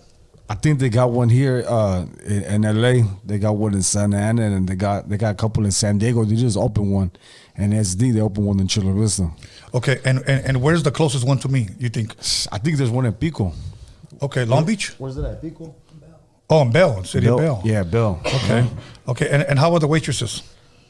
Dos, tres, tan bonitas. You know what I'm saying? Okay, because I always believe that if you're a marisco place, you gotta have nice, females. You know what I'm saying? They have good camarón. They have to have good shrimp. Yeah, exactly. Porque los hombres se ponen bien pendejos y les gusta mirar. You know what I'm saying? So I like to see some butt cheeks. But anyways, other than that, do you remember what you ate or you tore up? I think I just had the same shit. Aguachile, ostiones and shit. Just the same shit. Right. I love ostiones. Yeah. What does it remind you of? Shit. Lightweight. Okay. I figured if you can eat that, you can eat that. You know what I'm saying? Yeah. So you just came from casino, ¿sí o no? Damn, you could be putting me out there like that, G. Well, I asked you, is there any? Okay. Yeah, I was fucking around really quick. I was fucking around right now at the casino, at the Commerce, shooting the shit, shooting the cards. What type of games do you play? Just slot machines or? Just poker. Now, are you pretty good? I'm all right. Okay. You motherfuckers think they better. When you're in jail, everybody thinks they're good at something, so a lot of motherfuckers think they're professional poker players in jail. Then you come out here and you start playing against fools who shoot this shit for a living and shit, and then you realize where you at. Right. You know what I used to watch for a while? Those poker tournaments. Yeah. And you see some of those guys with the hoodie and the glasses and, is it true about you could read a guy's hand by his face? I mean, you could bullshit and bluff however you want, Okay. You could. It's just like you could just bullshit how you want. Okay. You could have it. You act like you don't got it and you have it a good hand, or act like you don't have a good hand, and you know what I mean. So once you start playing with certain players so long, and you study certain players and shit like that, you could kind of start telling how they play, so you got to switch it up how they play. But I'm not a professional and shit, but I fuck around. There was a good movie that was all about poker. I don't know if you've ever seen it. I'm trying to remember. It was with Matt Damon, and I forgot the other guy's name. He came in American History X, but it was all about poker. Yeah. Good ass movie, and it talked about. That's where I picked up that how to read people's mañas. If a guy has a good hand, he's always maybe fidgeting his finger like he's anxious. Yeah. And then there's people that sweat, when they don't have a bad hand. So since I don't play, that's why I'm asking. But then you could do the opposite too. So you could act like you got a good hand, but and then you don't have a good hand, but they think you do because you're doing things like that. Right. But you fuck them up. There was another movie que se llama Casino Royale. It was a James Bond movie. I seen it. That's a good movie. Yeah. Okay. So you win a lot of money? Yeah, next question. Yeah, I had to come to this interview, so I had to cut it short, but it was cool. You know what I'm saying? So, Okay. Now, what has Lil Grifo been involved in as far as music is concerned? The last time you were here, because I know the last time you brought me a sweater as well, and I sported it on the show. Yeah. And you were dropping stuff. You were just dropping stuff. Now, I know there was a project you were dropping. You were dropping singles. Kind of bring us up to date since episode 194. What has Lil Grifo been doing musically? I think around that time, I just got done dropping All Blue Everything, which was an album that I did with La Vuelta Records. I had like BG Perico on there, the homie Yellow Hill, couple homies and shit on there. Since then, man, I've been releasing just singles and shit. Released another EP called Strictly for the Streets. I've been just working. Honestly, I just been working and shit, just working nonstop, honestly, to tell you the truth and shit. So, All Blue Everything, is that what you said? All Blue Everything. That's the one I gave you, the album gave you, yeah. When you dropped that, what was the response you were getting off of that one? Shit, it was love. It was good. It was good, you know. Okay. Shit was good. Okay. Had some good singles on it. I know last time we talked about that you were invited, if I'm correct, you can correct if I'm wrong, Little Rob was performing somewhere. You got there. You were supposed to perform, and then he said no. So something happened, whatever. Since then, have you been doing shows? Yeah, I just did one probably like 2 months ago with the homie Yellow Hill. He came down to San Diego and shit. Then we did a show down there in San Diego, and yeah. So I haven't really been doing too many shows. I just been, you know, cause just been chilling, just hanging out in the studio and working more like on projects and shit like that. Okay. And so now since then you drop All Blue Everything, then you drop single. On those singles, bring us up to date. Did you have any features with someone, and who was it? Man, I can't even fucking remember, bro. I have a fucked up memory right now, dog. But man, what have I been dropping this shit? I mean, I'm pretty sure if they keep up with my music, they see what the fuck I dropped. I just been dropping. I've been dropping consistently though. So, you know, shout out to Pamps and shit. He's been shooting my visuals. Just shout out to everybody who's still fucking with my music and shit, you know. But I've been dropping. Okay. I've been dropping. I can't name off the top of my head, but you know, like I said, I dropped that EP Strictly for the Streets. And I'm working right now like a motherfucker. So I have like probably 2-3 albums in the work right now and shit like that, because I might take a little vacation. In May 18th, I might, you know, I'm going back to the pen and shit like that. So I don't know for how long yet, but May 18th, I'll find out how long I'm going to go back up for. So. Okay. Well, you know, I mean, I'm saying this from my heart. Hopefully you don't have to. Yeah. But is it already set that? Yes, it is stone. I signed 2 months ago.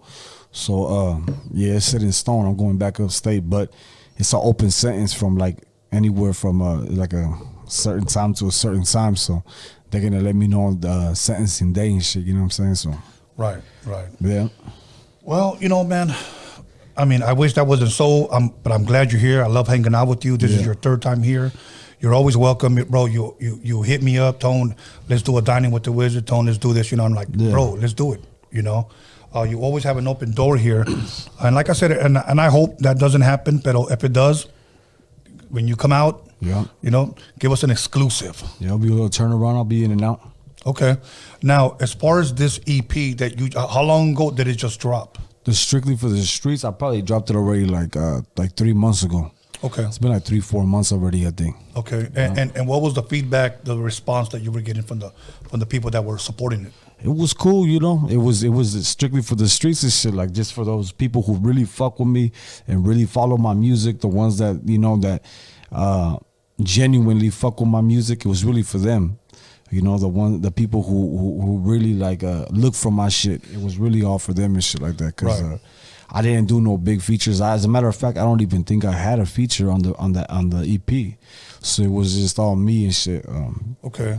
And as far as, what was it, about a 6 or 7 song EP? I think it was like 6 tracks. Oh, and as far as the production, who did the production on those? My homie J Beats produced the whole project. You know, shout out to J Beats. Okay. Yeah. Now, say there's a producer out there that this is the first time he's seeing Lil Grifo's interview, and maybe he likes your style. He goes Googles you. Yeah. Do you accept music from other producers, or are you just set to work on with one? Nah, hell nah. I'm open, man. You know, I'm always looking for new producers to work with and shit like that. Especially they send me beats that they never send nobody else, because I hate when they be sending beats that they send other people and shit like that. And yeah. I think you get into problems and shit with the upload and shit like that, and it's bullshit. But I mean, if you got talent, you a producer, whatever, you know, hit me on the IG and send me some shit. Okay, cool. Yeah, so everybody, once again, his IG is up on the screen. So if you're a producer and you got some dope beats that you feel fit his style, hit him with it, and on his Instagram, and then you email it to him. You guys work things out or whatever. But because I know if I grew up in this era and I liked your style, yeah, I'm gonna want to know how to get a hold of you, and then I would like to produce a song, for this dude, whatever. So I think this is an opportunity. So a lot of artists that come here, they tell me after I did your show, a lot of people hit me up, they shot me beats, etc. Yeah. Now, is there any producer? I don't know if I asked you this last time. Any producer that you would like to work with that are out there? Maybe some hot producers. Shit, Low the Great. I can't think of any more on the top of my head right now, but shit, Low the Great. Okay. And yeah, I can't think of anybody else. Bro. Okay. Now I know you're all about that West Coast sound. Yeah. Now speaking about that West Coast sound, I have to ask you this. I know it's a little old now, but the music's still trending. Yeah. Did you watch the Super Bowl halftime show? Man, that shit was crazy. Yeah. That shit was crazy. That shit gave me eyes chills. You know what? That's exactly what I told my kids. Yeah. I told my kids, okay, everybody, please be quiet. I'm about to turn this shit up because we had 12 minutes to rock, bro. Yeah. And one thing that I want to bring up, because some people saw it as a wrong thing, some people saw it as a good thing, that Dre paid $7 million of his own money. Now, keep in mind, $7 million to a billionaire is a tax write-off. Yeah, for sure. And let's be honest, that benefited him.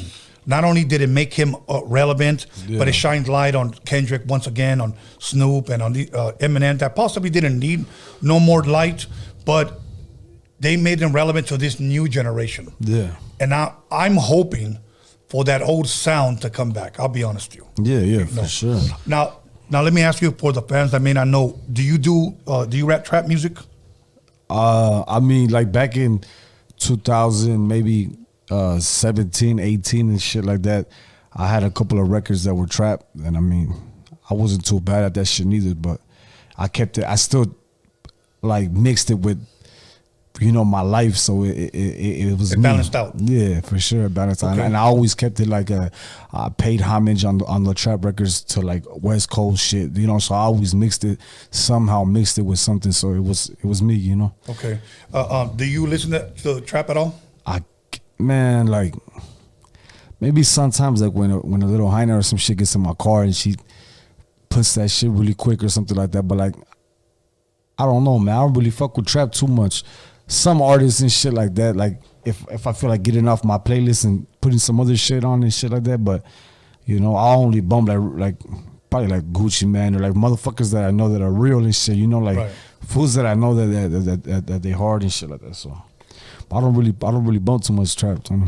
Okay. Now, would you be open to rap over some reggaeton beats? Not at the moment and shit. Okay. All right. I'm about to do some shit with the homies. What are they called for? Alto Supremo and shit. We got like a corrido on the work and shit like that. That's really hot right now. Yeah. That's really hot right now. I'm not sure what genre. I don't know if it's banda rap, corrido rap. So forgive me if I get it wrong.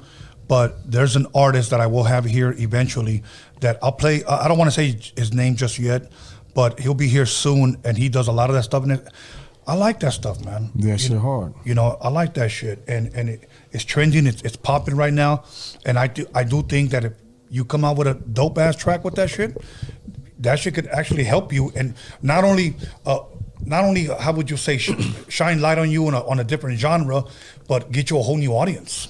I mean. It's definitely the audience is definitely a lot larger, and the type of people who listen to that, which is our people and shit. We run those records back more than we would run back, like an average gangster rap record and shit. But I mean, to each his own. But like I said, that genre over there is the streaming wise goes crazy. Yeah, it goes crazy. So you know that if the numbers make sense, I mean, shit. Why not, right? Yeah. Okay. Now, do you listen to a lot of that music on your own? Like, yeah. Let me rephrase that question. What, other than your stuff, what does Lil Grifo play in his car? Say I hop in and you're playing something. Give me a couple of songs or groups or artists that you bump on your alone time. Yeah, I play corridos and shit, from old school corridos and shit like that. And then some new artists and shit. Some new artists, new corrido artists. I bump with the trap corridos. Some new ones and shit. But like I bump a lot of old school corridos. A lot of the old shit, older shit. A lot of them fools is dead, you know, killed and shit like that. But for the most part, I listen to the same fucking 30 songs in my car every day. You know what I'm saying? Like I listen to the same shit in my car every day, bro. And sometimes I get tired if I'm driving from either like from LA or somewhere long distance and shit like that. I start fucking trying to look for new shit, but you know. Okay. Yeah. Okay. Now, as far as like West Coast, like hip hop, do you rap? Do you bump that shit a lot? West Coast hip hop, yeah, yeah. Okay, because I know you said the first 30 songs, you know, the same 30 songs. Yeah. Like to me, sometimes, like, because I'm an older cat, I'll bump 80s music. Okay, sometimes I'll bump classic rock. Sometimes it'll just be all West Coast rap. You know what I'm saying? Sometimes it'll just be all East Coast shit. You know, so I have different days, but I do like a lot of rock music. Would you ever consider rapping to a rock, either a rock sample or rock beat, something different that's out of your genre, as far as, because you want to venture around, do corridos, but now would you do, you know, some rock shit? I mean, if the feeling's right, you know, if the feeling's good, yeah, why not? Okay, like I'll give you an example. If I'm feeling that shit. I'll give an example, and this was a sample from Billy Squire called Big Beat, and Rick Rubin produced it for Jay-Z, and it was got a 99 problems, but a bitch ain't one. Yeah. It was just that drum shit. Even though that's a rock sample, he kind of made it hip hop. I guess I'm talking about something like that. No, yeah, I feel you. Okay. I feel you. Okay. Kind of like what Little One does sometimes. Little One does that shit. He raps the fucking like dark rock beats kind of and shit like that. Yeah, okay. Now let me ask you this. You being from San Diego, are you a fan of, maybe I shouldn't even ask this question, but I have to ask you. Are you a fan of San Diego Chicano rappers? Like I told you before, I said I just fuck with Shadow's music back then, but I don't fuck with Shadow now like that. But out of all the rappers and shit from like SD and shit, I would just fuck with Shadow's music. But I wouldn't fuck with nothing like Shadow and then Khalifa Thugs maybe, but all the other Chicano rappers, I never fuck with none of them. And then as I got older, that we had confrontations and shit and, you know, shit like that. But like I said, like, yeah, I'll just fuck with Shadow's music. Okay. Genuinely, I fuck with his music. Okay, okay. Now, as far as Chicano rappers from out here, do you have any collabs, or do you bump Chicano rappers from out here? That's crazy. Damn, I don't even know, dog. I mean, if like Click Out One and all them fools and shit, like if they're from out here, you know, from Vegas. All they're from Vegas. I like Chicano rap in LA. You gotta name a couple or something. Name a couple. Okay, from well, I'll start from the 90s, for example. Obviously, Frost. Yeah. Proper Dos, of Frank V, Ernie G. I would name Lighter Shade of Brown. I'll name Lighter Shade of Brown. I fuck with Lighter Shade of Brown. Okay, Brownside, Toker. Yeah. Then towards the late 90s, we had guys like Slow Pain, rest in peace. I fuck with Slow Pain. Okay. We had a guy named Nino Brown, ALT the Saint. I don't know if you're familiar with JV. She had a song called The Neighborhood Queen. That's all the people from when they were on Pocos Pero Locos and shit. Yeah, absolutely. Yeah, I remember those days. Yeah. Okay, were you a fan of that type of Chicano rap? Yeah, of course. I mean, that's what got me inspired low key to make music more. You know, like to want to make music. You know what I'm saying? Like knowing that we had a platform back then. Yeah. So back then it was we really did have a platform back then. Yeah. You know what I'm saying? So that shit really. You remember I was telling you about Omar Cruz and all that shit too. So back then I feel like we had a stronger platform, way stronger platform back then than we do now. But yeah, well, you know the thing is, see, here's the difference. Okay, industry platform. Yes. When I say that. Because back then we didn't have no industry platform. I mean, back then, I'm sorry, we had an industry platform back then. Right. But now we don't have no industry platform now. So now it's just the internet, right, which is good still, but there's no industry part of it. You know what I'm talking about. Yeah. I'll give you an example. Okay, and this is what many people have told me. In the 90s, if you look at those groups that I just mentioned, if not all of them, all had major record deals and they were being played on the radio. Okay. Yeah. 2000 comes along. Chicano rap is no longer on the radio. Okay. It's almost the independent game kicked in. Everybody does it themselves. That's where some people believe Chicano rap went downhill simply because we didn't have a platform anymore. But the people say the reason why we didn't have a platform anymore, because in 2000, some people say Chicano rap, it went terrible. You know, one record label owner, I won't mention his name, but he's out of San Diego. He called it Chicano crap. Oh. Those are his words. Yeah. He said we went from Chicano rap to Chicano crap, and he goes, that's why we don't have a platform anymore, because no good music was coming out. Now, on the other hand, I want to give these people a voice. Some people say no, the 90s was the foundation, but 2000s was really the Chicano rap prime. You know. So everybody has their own little story of when Chicano rap was really elevated. I say it was the 90s. We had a platform. Yeah. You know, industry platform. We were on the radio. We had major record deals. Yeah. Today it's the independent game. Most people settle for, I'm going to sell my music, car shows, and that's a swap meet. And that's really where a lot of us are. Yeah. You know, so it's important for podcasts like this and many more to give our people a voice so that we can move up to the front line, because we support everyone. We support everyone, but when it comes to supporting ourselves, we don't. Yeah, facts. You know, so it's hard. It's hard. I don't know why it's so hard for us. We're all guilty of it. Yeah. You know what I'm saying? But I mean, some of us are more guilty than others and shit of it. But yeah, but, you know.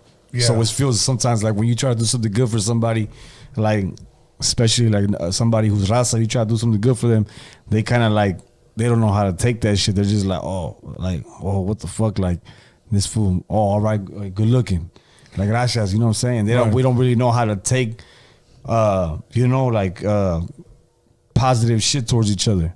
Because we're so used to just, you know, I mean, I'm speaking for myself and what I see and shit. No, it's very, very I feel true. like we're so used to putting each other down or just looking at each other as competition and shit like that, that when we do something positive for somebody else and shit, we don't know how to reciprocate the love and shit like that, you know. But you know, and here's the bad thing, and I'm speaking to our people. Many times, it's hard when you're an artist, when you're a producer, you're a DJ, you're a podcaster, whatever.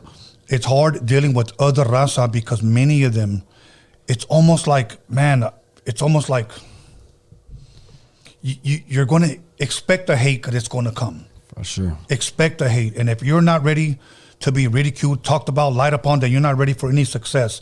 But many times it sucks that it comes from our own people. You know, I always tell people when they come here, hey, Tony, did you listen to my record? Did you like it? Yeah. And I want to be fair and say like this, look, bro, whether I liked your music or not, it doesn't matter. There's an audience out there for you, and my job is to shine light on you, to interview you, so that somebody out there can buy and, you know, support your purpose, your merch, your music. Yeah. You know, if I didn't like it and a million other people like it, a million people prove me wrong. That's just my opinion. Yeah. So I don't necessarily have to like somebody's music to interview them, because a lot of people say, did you like it? Me liking it is not going to depend on me interviewing you. Did you like? No, I'm not even gonna ask you. I was gonna ask you if you like. Remember the homie? What was his name? Yeah, I was gonna ask you if you like. What's his name's music? Who's that? Old boy that got dropped from Rancho. What's his name? He got dropped from the Rancho Humilde. You know what we're talking about. For the other day, he was just here the other day. You like his music? Oh, he got dropped? I mean, he got dropped from the label or some shit like that. But did you like his music? You know what? I thought. Yes, I'm gonna say yes. I know it's trap music, and but do you like the music? Do you like his music? Yeah, seriously, I did, because one thing about that I need people to understand: when I listen to music, I listen to it like a record label. Here's the way I see it: can I hear it in the club? Can I hear it on the radio? You know, can I see it in a video? Can I sell it? Yeah. And I always think of women. you know, can I see hips moving to this? Can I see women grinding to this? Yeah. Yeah, and I heard a couple of his songs, and I said, yeah, I could hear it. That's what's up. That's what's up, man. Shout out to old boy. Yeah. I didn't know that he got dropped. Damn. All right, maybe somebody picks him up. Hopefully. Speaking about labels, are we cool to talk about your meeting about a possible deal? Oh yeah, you could talk about that shit. Okay. Can I say his name? You could say, yeah. Okay, yeah, MTO, much love, much respect to MTO. I know you had a meeting with him. Can you kind of let the people know what that meeting was about and, you know? Well, it wasn't really nothing like me signing to him or anything like that. He was just putting some shit together for me. Putting something together for me for my next project. Shout out to MTO, CALI Mex. Shout out to the homie from EPG from El Pollo Grill too and shit. They try to make me bring you some pollo and shit, but I told these fools that like I told them I was with it, but yeah, they said they didn't want to make me travel too much with it. But so we just putting something together. And see what happens. Pretty much. Yeah. You know, with Little Rob, you know, putting him on the project with us. And so we're gonna, just take it from there and shit. So you and Little Rob, everything's cool. I know that show you couldn't perform, but he invited you. But you guys are good. Nah, yeah, we straight. Okay. Here's what we're gonna do. We're gonna go ahead and take a 10-minute break. We're gonna come right back, and when we come back, I want to bring up the stuff that I heard on the streets about Little Weirdo. The stuff. There was a video that you released about Sad Boy Loco. And there was a couple of other things fans want to ask you, and maybe you can answer them, or you could say next question. So other than that, once again, everybody call somebody, text somebody, slap the shit out of somebody, and let them know that Little Grifo's in the motherfucking building. I'm going to start drinking. I'm going to pull out the Pacifico, maybe the tequila. We'll see what happens. But I don't want to leave here all stupid, though, because I got dining with the Wizard tomorrow. So I'll see you guys in 10 minutes. Talk to you guys soon. Bella, I'm here on Roadium Radio with my boy Tony A. the Wizard. Stay tuned. Yo, it's Ray Monique on Roadium Radio with Tony A. the motherfucking Wizard. Tune in and subscribe. What's going down, everybody? This is Big Rich G here at Roadium Radio with Tony A. You guys got to check this out, man. Don't miss out. Tune in.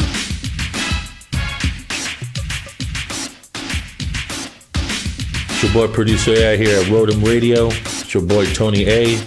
Make sure y'all subscribe every Sunday, Wednesday, 7 p.m. with the dopest podcast popping in the motherfucking West Coast. Make sure y'all subscribe. Peace. Yeah, this is Pablito here at Roadium Radio. I'm here with Tony A. the Wizard. Tune in. What's cracking? It's your boy Noel G in the house, a.k.a. Hector. You guys know what time it is right here with the Roadium Radio Show hosted by your boy, Tony A. the Wizard. Keep listening. We got something good for you. What's good, beautiful ladies? It's your boy MC Magic, Tony A. the Wizard. You already know. Roadium Radio Show. Turn it up. Zzz. Yo, what's hood good with y'all?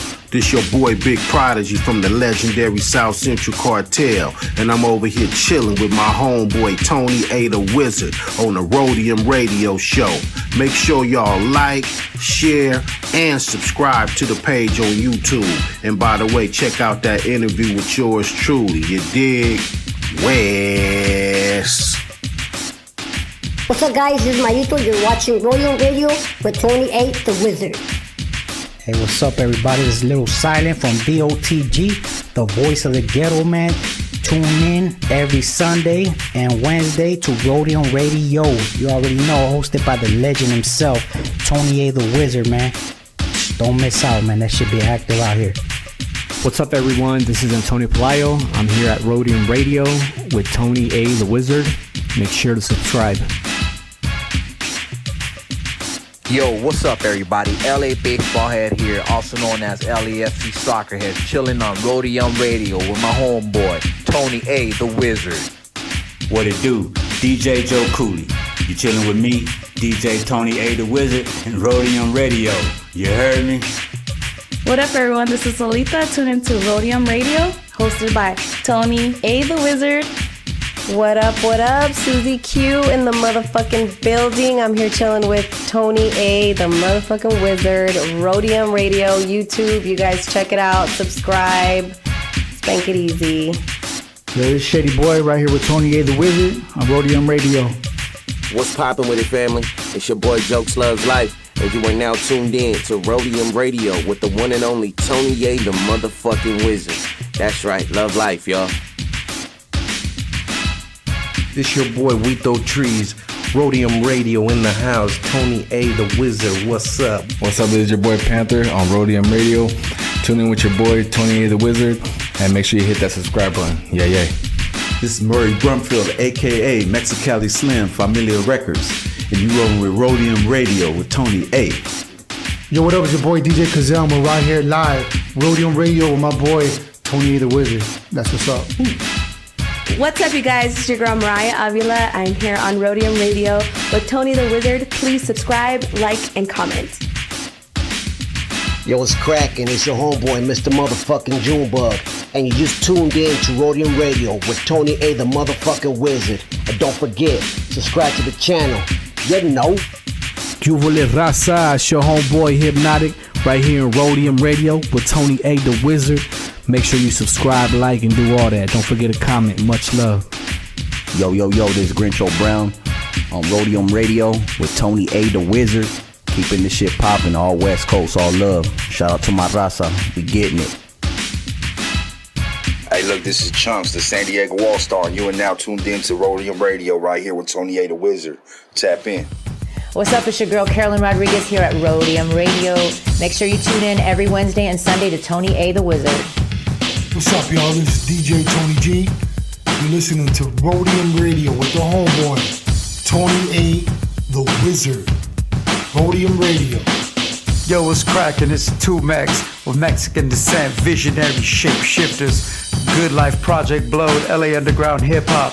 You're tuned in to Roadium Radio with Tony A. the Wizard on Wednesdays and Sundays. LA Hip Hop will save the world. Ooh, ooh.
And welcome back, everyone, to Roadium Radio episode 236.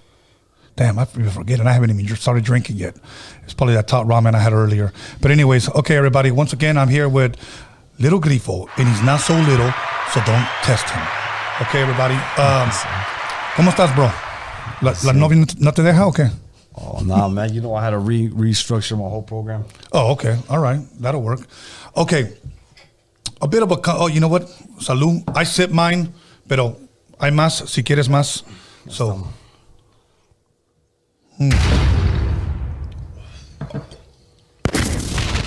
All right. There's a bit of a controversy that was going on. I don't know if it's still going on. And some fans DM'd, emailed, and some questions. And the first one was, what was the deal with you and Sad Boy Loco? Because obviously you made a video that he can never come back to San Diego or something like that. Well, shit. I already said what I said and shit in the video. Okay. I already said what I said. It's everybody already fucking knows and shit what I said. And, okay. You know, fucking. Have you ever addressed it in a podcast? I don't know. We talked about it last time. You know why? I think they just asked me about this shit in Dallas. But like I said, I'm not on no Hollywood shit. You know, that fool hit me up. He hit me up in the DM and shit like that. This motherfucker got my number too. But like I said what I said already and shit like that. And we just left it at that. So. Okay. So like, you know, if we see each other, whatever, we'll probably get down and shit or whatever, you know, and that's about it. All right. You know that's about it. I respect that. Now, what was the deal? People have hit me up. What's the deal going on with you and Little Weirdo? Is there a beef? Want to shine a little bit of light on that? Nah, I'm just going to leave that shit for the streets. Whatever the streets say. Okay.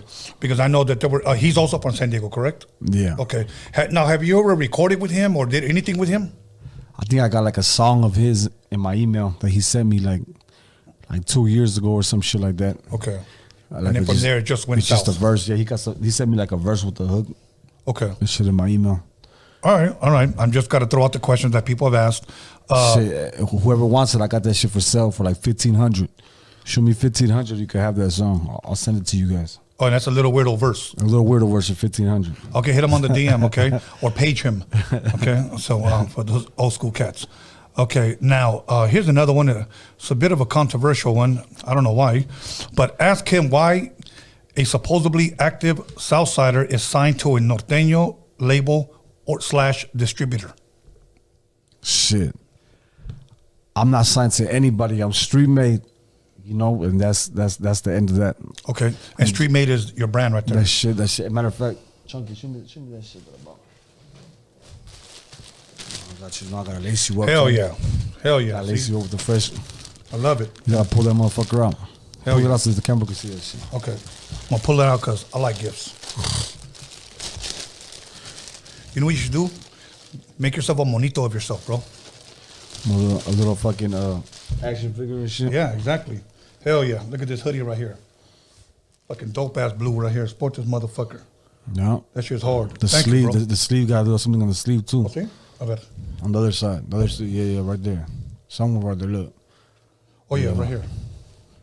Street Made. And where can people get these at? Shit, Street Made Gear. At Street Made Gear and shit, you could just click the link. Click the link and shit, you could go get anything, any merch. It'll take up to like 10 days to get sent to you. And that's your bio? That's the link in the bio of my the Street Made Gear page.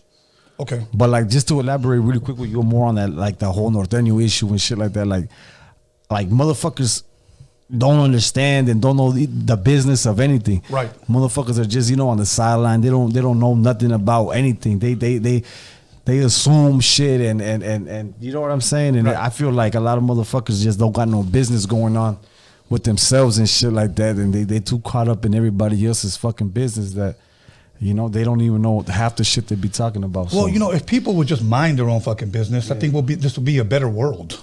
You know what I'm saying? Because a lot of people like to, ooh, he said this. Ooh, he said it.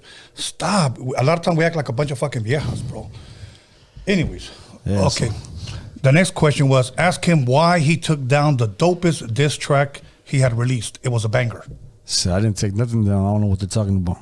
Okay. Do you know the song that they're talking about? I don't know shit they're talking about, but I didn't take shit down. I never take anything down. Okay, you guys. So there it is. There it is. You heard it from him, and there's a couple of more. Let me see. There's one that I wanted to. This one that I addressed on YouTube, and you guys can look it up before I take the flyers down. Somebody said, okay, this fool's lame. He's always getting beat up. Okay, so I put, maybe you should tell him that when you see him by yourself. Has anybody ever approached you one-on-one, like say you're out Jack in the Box and you get in a number 1 jumbo jack with cheese and somebody walks up to you, hey, what's up, you little Grifo? What's up, fool? Has anybody ever done that to you? I mean, they said what's up on some regular shit, but not really no set trip and shit. Right. And if they did set trip, then I mean, I'm pretty sure we got down, or you know what I'm saying? Like, right, of course. Palabra, we got down and shit like that. Like nobody could ever say that I've ever turned down any kind of fight in jail, in the streets, anywhere. No one could ever say that I turned anything down. Okay. You know what I'm saying? So tell Grifo to take some drinks with you this time, Tony. Of course, we had drinks last time. Bro, come on, Tony, you fucking slack, man. I'm slacking. Man. Come on. Okay. Now, and the reason why I'm slacking is because I got dining with the Wizard tomorrow y me voy a poner bien pedo. So, how do we say me voy a poner de aquellas? That's what we say. So I'm trying to kind of like save myself a little bit. So, you know. Yeah, but like, I don't know, man. Like, a lot of people, like, not a lot of people, but people on the internet and shit, like, they always talk about other rappers and what motherfuckers like about their like G file, like if they're gangster or they're not gangster. But motherfuckers know, like, we know who's really out here, who's really tapped in with the homies and shit like that. Right. We know who you know, we know who's who and shit like that. Like, we all talk amongst each other and shit like that. Like, we know who's who and who's not real, who's from a hood, who's not from a hood. Right. And nowadays it's like the way I really look at it is like I'm already, you know, past all this shit. But I mean, if you catch me out there, like, you motherfuckers know already what time it is and shit with me, Tony. You know what I'm saying? So you know, I don't really gotta say too much.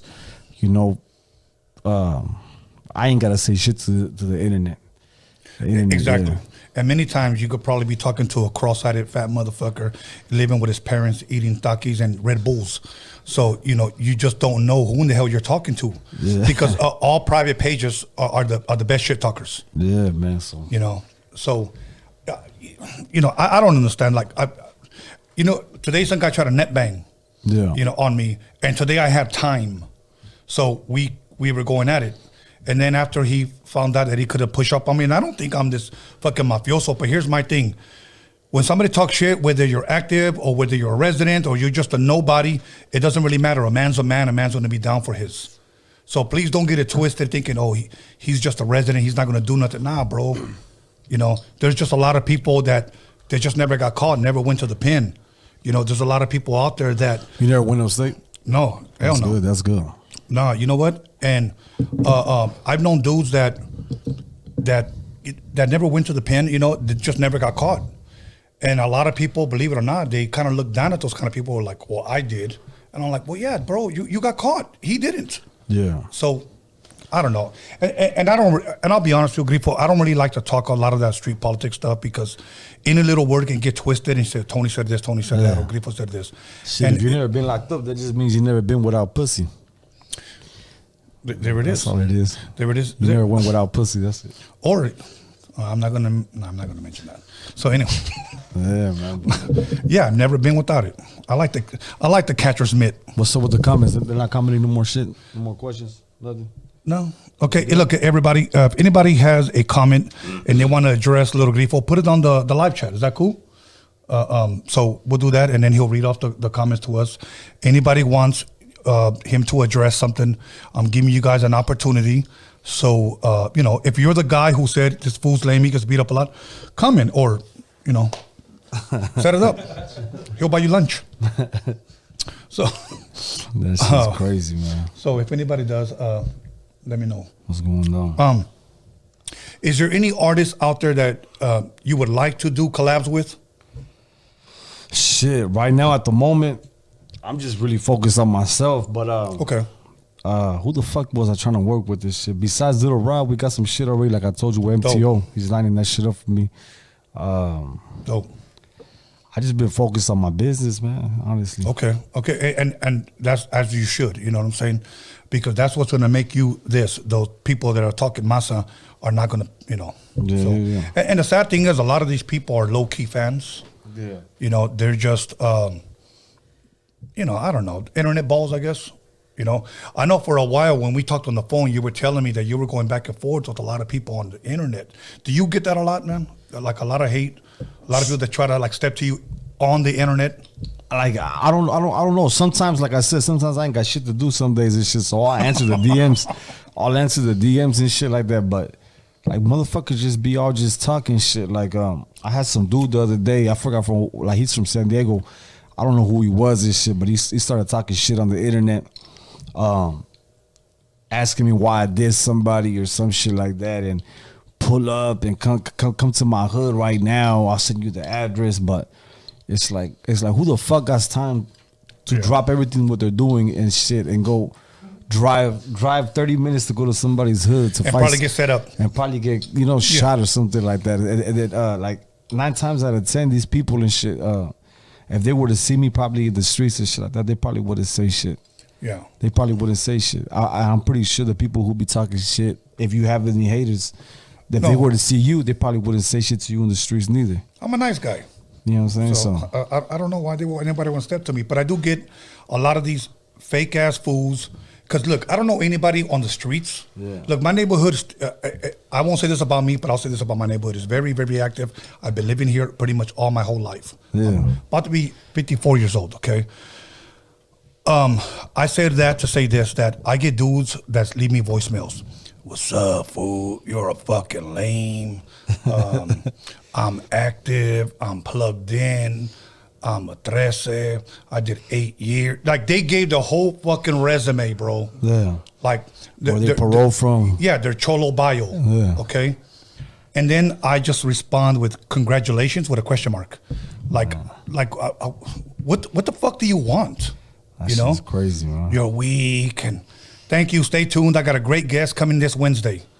All right, homie. I'm a fan of Freaky Tales anyways. I'm like, what the fuck? These fools got any questions that I ask this shit? Anyway. They bullshitting. You already answered those questions. And in the words of the great philosopher, Sugar Free, why you bullshitting? Yeah. Anyways. A simple Google search or a simple YouTube search will answer. I'll give you guys an opportunity. A lot of you guys on YouTube will ask him this, ask him this. They said, well, no, I see some. They said, okay, go ahead. Is his hood legit in the South Bay or is it a tagging crew? I mean, I'm pretty sure you guys know we from a barrio. We got a 13, Palm City of Fates. Whatever. You know what I'm saying? Anyways. They want to know if you can collab with Young Drummer Boy. Fuck, man. Shout out to Drummer. I was just with Drummer in Albuquerque. The strip club getting fucked up. Yeah. Hopefully we got some shit. We could do some shit. Will Lil Grifo ever collab with Rascal Loco? I don't even know who that is, but shit. All right. Okay. Yeah, who do you want to work with? Man, I want to work with your artist, man, Mr. D, man. So Mr. D, what's up? It's time. Okay. It's time and shit. You know what I'm saying? And we need it produced by you, Tony. Come on, man. We need you to produce a record for us, something nice. I gotta dust off them cleats, okay, and then just kind of get things going. No, but I'll tell you what. We gotta stay in contact porque I'm not gonna know when you're gonna go and when you're gonna come out. Yeah. Regardless, I'm gonna say this live. I'll do a song with you. Take that shot before you do a song with me. No, I will. I will do a song with you. But la verdad, I want to sit down with you, bro, and just go over and do a tailor-made beat for you, and then we're gonna do a video with it. Okay? Yeah, that's love. Yeah, we'll definitely do that, bro, because I like your style, bro, and I don't care what people say. Yeah. If they have any stupid ass questions, bro, you've always kept it 100 with me, and appreciate you know what? That. I just love it that we could be upfront like men with each other, bro. Yeah. Like, and I love that, and that's one thing that I love about artists. I love real motherfuckers, bro. You know, I'm not talking about active or where you're from, a real man. You You know what I'm saying? Yeah. And that's one thing that I love about you. You've always kept it 100 with me, bro. Appreciate that.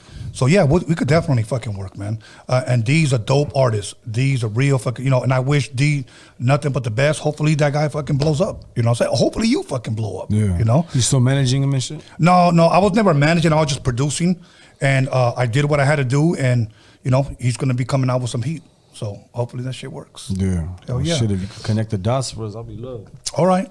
And when it comes to you, I want to do a West Coast funk club banger. Because one thing that I want to hear something where I could get girls on the dance floor with your shit. Yeah. You know, because girls like to make their ass clap. Like that G Perico record that do the most. That shit was a banger. That's dope. Because twerking is in. Okay. So tell us a little bit about the Albuquerque strip club, man. Oh man. This fool Chunky was asleep in the hotel room. Remember that? Well, okay, how could you be asleep if they're at a He was asleep in the hotel room and shit, and fuck, man. I drove the whole way over there. Yeah, he drove from Arizona. Well, he don't drink, but he took a shot. Para la garganta. Sí, güey. Estuvo so. Oh, yeah. Don't worry, he's gonna buy you a hamburger, he said after. Fucking pizza. Oh, una pizza. La pizza. Yeah, but right now we go somewhere. But yeah, like we were just in the strip club. It was me, drummer, a couple of us and shit. We just fucking around and shit out there. After the club, we went. I guess one of the promoters out there and shit. I guess his girlfriend was a stripper. The promoter's girlfriend or some shit. What was the promoter's girlfriend? What was it? I don't know her name, but I know it's porno. Oh yeah. Somebody's baby's mama was a stripper. The promoter baby mama was a stripper, so she told us where to go. And tell me where to go. Yep. So we went out there. We went out there to go kick it and shit. A fucking drummer, that fool. Fuck it. I seen that fool go to the ATM like 3-4 times. No shit. He was making it rain out there. Yeah, that fool was palabra. Yeah, I seen that fool go to the ATM like 3-4 times, and then I can't even put this out there and shit, man. But all you gotta do is trade like $100 in ones. Nah, yeah. That should make you look like you balling. Yeah, he even sent one of the homies Cash App. So he could go to the ATM and get money out because he exceeded his balance on the ATM. So yeah, you know what I'm saying? So we were turning up. No shit. Oh shit. Yeah, that one for sure blew his whole show money out there, but I mean they turn up for what? Palabra, yeah, we went to like 2 strip clubs. You know what's funny, bro? 2 strip clubs. When motherfuckers get drunk at a strip club, you can never convince them that the girl does not like you. They always I think that girl liked everybody that came with us. She's doing her job. But you always get a drunk motherfucker waiting outside, and don't worry, bro, she's gonna come out. She's gonna come out. I'm gonna talk to her. Nah, she came out for sure. She came out with us. Yeah. No shit? We got back to the hotel, Chunky. What happened? Go. Woke me up at 4 in the morning. Brought 2 girls back. No shit. Yeah. ¿Y qué pasó? Hey, that's how we do it in here, though, man. Hey, just another day in my locked out hood. That's dope. Nah, but it was love out there, man. Shout out to Albuquerque. It was cool. It was cool as shit. Okay, Grifo.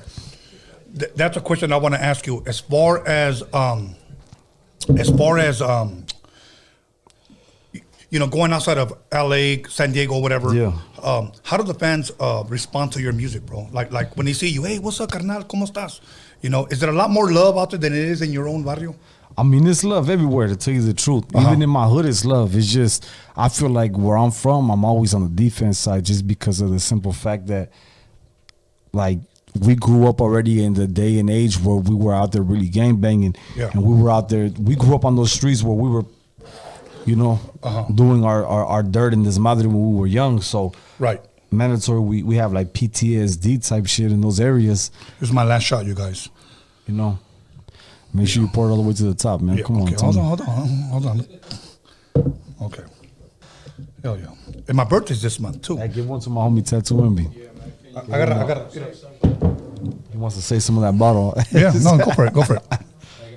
Y pásala ahí al también. Ese güey se va a poner pedo. So anyway, Hey, I got another question. Go ahead. Yeah, go ahead. Okay, they said, hold on. Tell me where to go. Her name is Shazzy H Town. She says, Any collabs with Baldacci? Nah, I don't got no collabs with them. Would you collab with Baldacci? Yeah, it's not the top of my list, but I mean, yeah, I'll fuck with that fool and shit. Yeah. Okay. Cool. Yes. Would you collab with Sad Boy Loco? Oh, I already asked you that. Yeah, see, they keep asking that same question. What they asking? That same question. Yeah, Sad Boy Loco. Okay, say that Sad Boy Loco DMs you and says, hey, bro, you know what? It's water under the bridge. Let's do a song. Yeah, I'll do a song with them if it's for free. If it's for free, I'm not going to pay him. Well, how much was he trying to charge you? I think he said somewhere like $6,000. Yeah. Like 6,000 American? Yeah, so the whole story was this is the whole shit what happened with Sad Boy. So before Sad Boy got locked up and went to jail, yes, my homie brought Sad Boy down to do a show with YG. Okay. When YG was on tour, he had Sad Boy with him, and they came down to San Diego to do a show at the Observatory. Mm-hmm. When they came down, my homie took Sad Boy out to go eat to Amariscos or some shit right there in Logan Heights and shit. He took him to I forgot what the place was called right there in Logan and shit. Man, it's the one right there by Chicano Park, right? I forgot what it was called. I can't even think about it right now. But my homie FaceTimed me with Sad Boy, my homie DJ E-Tracks. Okay. And he FaceTimed me with him. He's like, hey, this is Sad Boy right here. He introduced me to him to a FaceTime. Sad Boy said, what's up, this and that. I said, hey, don't trip. I got you. We're going to work. All right, we're going to get it in. All right, don't trip, fool. We locked it in. Right. I was actually in L.A. over here at like King's Taco or some shit. I was actually shooting a video with my homie. So this is, keep in mind, this is back probably like 4 years ago. So after that shit, he goes to jail. He gets locked up, whatever. His brother keeps in touch with me, Lewis. He's the one that produced the Gang Signs, the song Gang Signs for him and shit like that. Yeah. He keeps in touch with me, whatever, and shit like that. Sad Boy ends up getting out, and when he gets out, I get locked up. So I go in. Okay. He ends up shooting me a message on Instagram. And at the time, the girl that I was messing with, she told me like, hey, this fool Sad Boy hit you up on Instagram. He said, what's up? Like, hey, you ready, fool? Like, what's up? Where you at? And then I told her to tell him I'm busted. So whatever. I ended up getting out 4 months later. And then I hit him up. Like, what's up? Yeah. You know what I'm saying? Like, he shoots me his number, whatever. I hit him up. This fool just texted me. And he's telling me like, oh, well, I'm charging $6,000 right now. And I said, $6,000 for what? Like, you know what I mean? Yeah, like, yeah. So, and that's where it all kind of started and shit like that. You know, so and that's what it was. It was just right there that I felt low-key disrespected based on the simple fact that my homie brought them down here to do a show and get money down there. I mean, it's all music shit, you know. It's nothing from the streets, because if it was street shit, it wouldn't even be talked about. Right. But I just felt like if YG put that fool in a better position in his career to prosper more, and YG didn't fucking charge this fool no fucking money to do a song with him. YG did this shit on the strength. Right. He did it on the strength. He brought him in. YG even paid this motherfucker to put him on the label. Right. So why would you try to charge homies who are out here not on the same maybe level as you, but we're in the same fucking genre, we're in the same lane. Industry. We're right there with you, dog, no key, because when you feel like you know, we're your peers, in other words. We're your fucking peers. So I mean, I just felt disrespected, the fact that he tried to come at me like that and shit. And then, I mean, I had a talk with Bozo about it too. And Bozo was like, fool, like, I mean, I don't want to put the business up there. Of course. But Bozo was like, fool, I paid this fool too. Right. He's like, I paid him too. He's like, I didn't pay him. But he's like, you know, my team paid him. We paid him for that song. Right. And at the same time, like, I understand and all that shit, you know, if motherfuckers have investors and everything like that, like, I had an investor for my last album too as well. But I mean, I just feel like if you talk to somebody as a man and you tell somebody something already, it doesn't matter if 2 years go by, 3 years go by. The same thing happened with King Little G. But I mean, it is what it is and shit like that. And I mean, I felt some type of way about it, and I said what I said. And when I said that he couldn't come back to my city. I mean, I'm not speaking for the whole city. I'm speaking for myself. I'm not like, oh, if you come back to San Diego, everybody's gonna rush you. Nah, I'm not speaking for everybody. I'm just speaking. Right. I'm speaking for me and my homies and shit like that.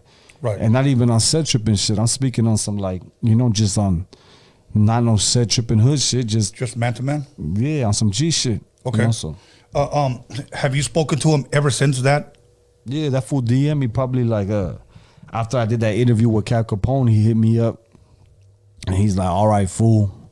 He's like, some shit, I forgot what the fuck he said, but he was like, all right, fool, like, I see where you stand, homie, like, you know what I'm saying, we'll do woo and shit like that, because we had a talk before I did the interview, but he knew where I stood even before that interview. He knew what the fuck I was talking about, so it's like, you know, and like motherfuckers hit me up like, oh, I'm from Santa Barbara too, and this fool this and that fool sad boy that and this, and I'm just like, man, I don't give a fuck about none of that shit. Like, is that where he's from, Santa Barbara? I'm not too sure. I think he's from the 805 or some shit like that. Oh, I don't know. But I mean, at the end of the day, like I don't give a fuck what his hood affiliation is or who beefs with him or who don't like him and shit like that. Like me and him just had our own little shit, you know, that we were supposed to do. But at the end of the day, it's like motherfuckers don't want to work with somebody, then you know. So let it be. But I guarantee you right now, if somebody tries to ask Sad Boy for a verse, he's not charging 6,000 no more. You know, so I don't know. Okay, you know, respectfully, I want to say this. Business is business, and you know, sometimes I separate, you know, friendship from business. Okay, and I understand the whole game, but there are certain people that I would work with, and then off the strength, not charge them. For sure. You know why? For an example, I said I would do a song with you, okay? Yeah. And during this whole live, I never said I would charge you, and I'm not going to. But I will say this. If I hire a musician, can you take care of that? Yeah. If we go to my studio, can you take care of that? I told him we'll do a split. I told him we'll do a split on the record. And even after that shit, that we had our little shit on Instagram, he messaged me, he's like, what's up, boy? Take that shit down, this and that. I said, don't trip, fool. Like, you know, let's do the record, fool. Like, you know. And then he tried to tell me some shit like 2 G's. And I'm like, it's not even about the money no more. It's about, you know, what was being said. But I don't even want to talk about this shit no more. Okay. But like I said, my whole thing that I don't have a problem doing the track because I really want to make it work for you. Yeah. Okay. And now let me ask you this. Can you accept, as a rapper, and me being an old head, can you accept constructive criticism? Say you drop 2 verses, and I say, you know what, the second verse, I think you could do better. Can you accept that? Say that again. Say that we do a song together. Yeah. And verse, chorus, verse. Yeah. And say that I hear your second verse, and I say, you know what, Grifo, I think you could do better. I think you could come with it a little bit better. YBE did that shit to me. Okay. Yeah. And what was your response? I went back and did it again. Dope. Yeah. Dope. That's dope, because that tells me right there that you're coachable, you know, you're teachable, you know what I'm saying? Sure. And that's one thing that a lot of artists need to understand. A lot of people think that they've arrived because they have auto-tune. Nah, bro, you know what I'm saying? So my whole thing is, I'm not trying to get rich off of you, but you know what I get pleasure off? Working with the next generation and doing music and hoping that you take off, bro. Yeah. You know, because you'll always remember, you know, ¿sabes qué? Tony looked out for me and they never fucking charged me anything. Yeah. So well, hopefully motherfuckers remember shit like that when we do shit like that for people, because you know how motherfuckers are. It's selfish ass shit. Right. And, you know, and again, I do want to say to artists that are listening, I do understand that business is business and friendship is friendship, but sometimes there are certain people that you just got to look out for. It's true. I'm not saying the whole fucking, you know, neighborhood, but there are certain people that you do got to look out for.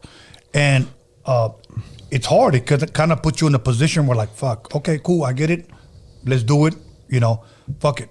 But a lot of people, you know, like your music. A lot of people fuck with your music. A lot of people believe you're dope. I mean, you wouldn't be having meetings with labels if you weren't fucking dope, bro. I mean, so, I know what it is, and everybody knows what it is, and it is what it is, and you know. See, today's generation says it is what it is. My generation said it's like that, and that's the way it is. Huh. So, anyways, what's up? We got some more questions over there, boy. Any questions? Any strippers? Any comments? Any bullshit?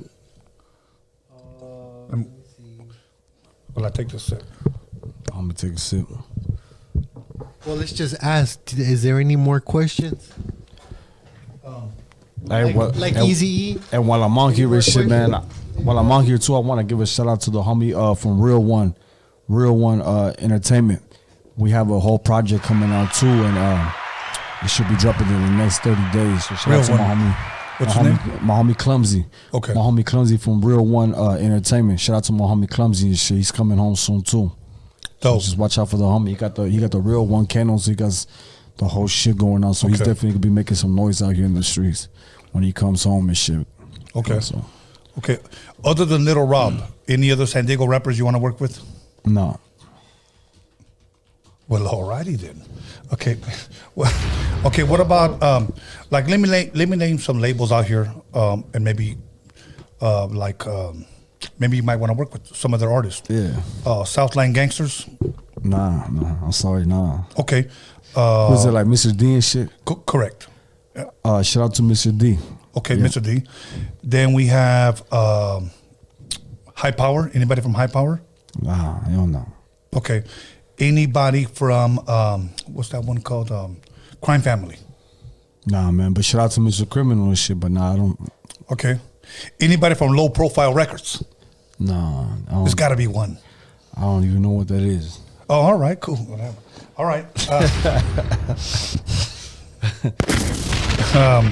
Alex, any questions? Anything? Nah. Well, right now, I want to say shout out to Memo Juarez. He dropped 1999. He said, "You look out for people that look out for you." 100. You look out for people that look out for you. Making money right now, bro. You gotta, you're gonna have to go 50-50 on that. Know what I mean? So the show made already.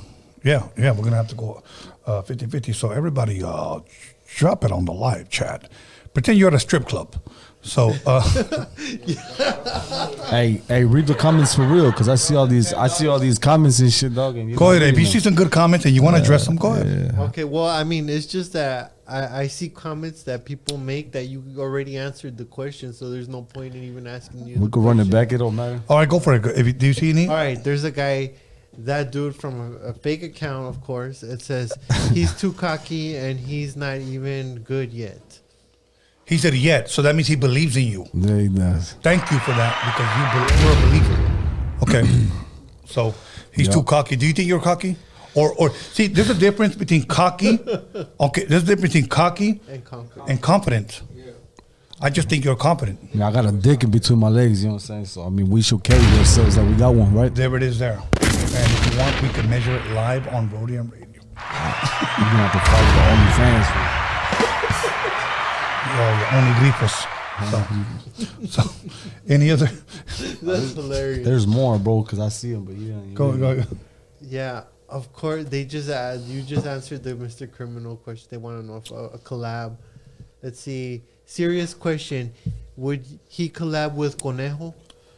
Yeah, Conejo's the homie. I'm actually nagging it with the homie and shit, because I always tell him like, I'm gonna send some shit, but yeah, that's the homie and shit. We tapped in for real on some different street shit, like that was a good homie. He's a good person, good family man, and shout out to G-Rap. All good. Now let me ask you this, maybe off the wall question, but would you ever consider acting in movies?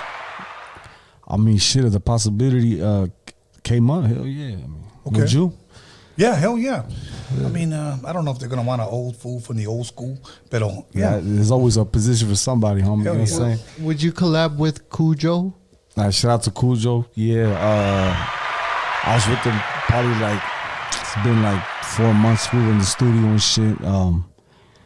Yeah, we were just chopping it up and shit. He was going through with his baby mom and shit, crazy stories. But we were right there sipping on pistol with him. Okay, check this out. We do a versus. Yeah. I'm gonna put you on the spot real fast. Yeah. We do a versus. Have you seen any of them? We did 3 of them only. I've been seeing the headlines of it, but I haven't got interested enough to click. Okay, on a real one. And I respect that you're honest. I respect that. My thing is this. Call Bozo in here. I'll go versus with Bozo. Okay. So here's what we do. We do 16 bars of one of your, like, you pick 3 of your favorite songs. Yeah. Okay. And we do 16 bars each. He goes first, you go second. He goes first, he goes second, you go third. So we do 3. Would you do a versus with Bozo? Yeah, I just said y'all would. Okay. Here you go, everybody. He's down. I'm gonna hit a Bozo. Bozo, I hope you're listening. Much love, much respect, hermano. So let's do it. That fool just hit me up earlier. Yeah. So what's the rest of those questions saying, dog? Hey, everybody, okay. I'm gonna work on that. Grifo versus Bozo. Go ahead. Roberto Hernandez. Oh yeah. Dropped $2. He said, "Will he make a song with?" Well, we just answered that. I'm sorry, yeah. Bro. So yeah, he said he would do a song with Conejo. Okay. Ask him if he would battle Obnoxious. Serious question. He's legit freestyler down here. Never heard of him. Next question. Yeah, next question. Okay. Okay, this guy keeps he keeps saying, "Why not Criminal?" I mean, I say shout out to Criminal. That's the homie. Yeah, shit, I know man. Exactly. I heard you. People are deaf. I think. Yeah. Shout out to Criminal. Maybe he has a hot Cheeto in each ear. I don't know, so he can't listen. And he was gulping on the Red Bull with crushed ice. I'm having fun, bro. Okay, they want to know if you would do a song with Spanky Loco. Yeah, shout out to Spanky, bro. Shout out to Spanky too. Yeah, Spanky. I know you're in Seattle. You were supposed to do Dining with the Wizard. It didn't happen, but we'll make it work, bro. Yeah, I heard he went to Seattle. Yeah. Hey, but we got his art here, so it's like he's here with us. Yeah, right. What's that on right there? Look at that Cortez I seen it earlier. And so shit. once again, much love, much respect to Spanky. Yes, as though he's taking care of business. So it was business, all right. Is there a song with Little Vent? Little who? You said say that again. Somebody said if there's a song with Little Vent. No, Little Vent is a fucking. The guy, are you talking about the guy from Texas? I don't know. I guess I don't know. Little I Vent, don't even know who Texas, that is. Like, so I see some paperwork and shit like that. It ain't whatever they say. Yeah, you heard about that, huh? Yeah, but we need to see some paperwork, man. Next question.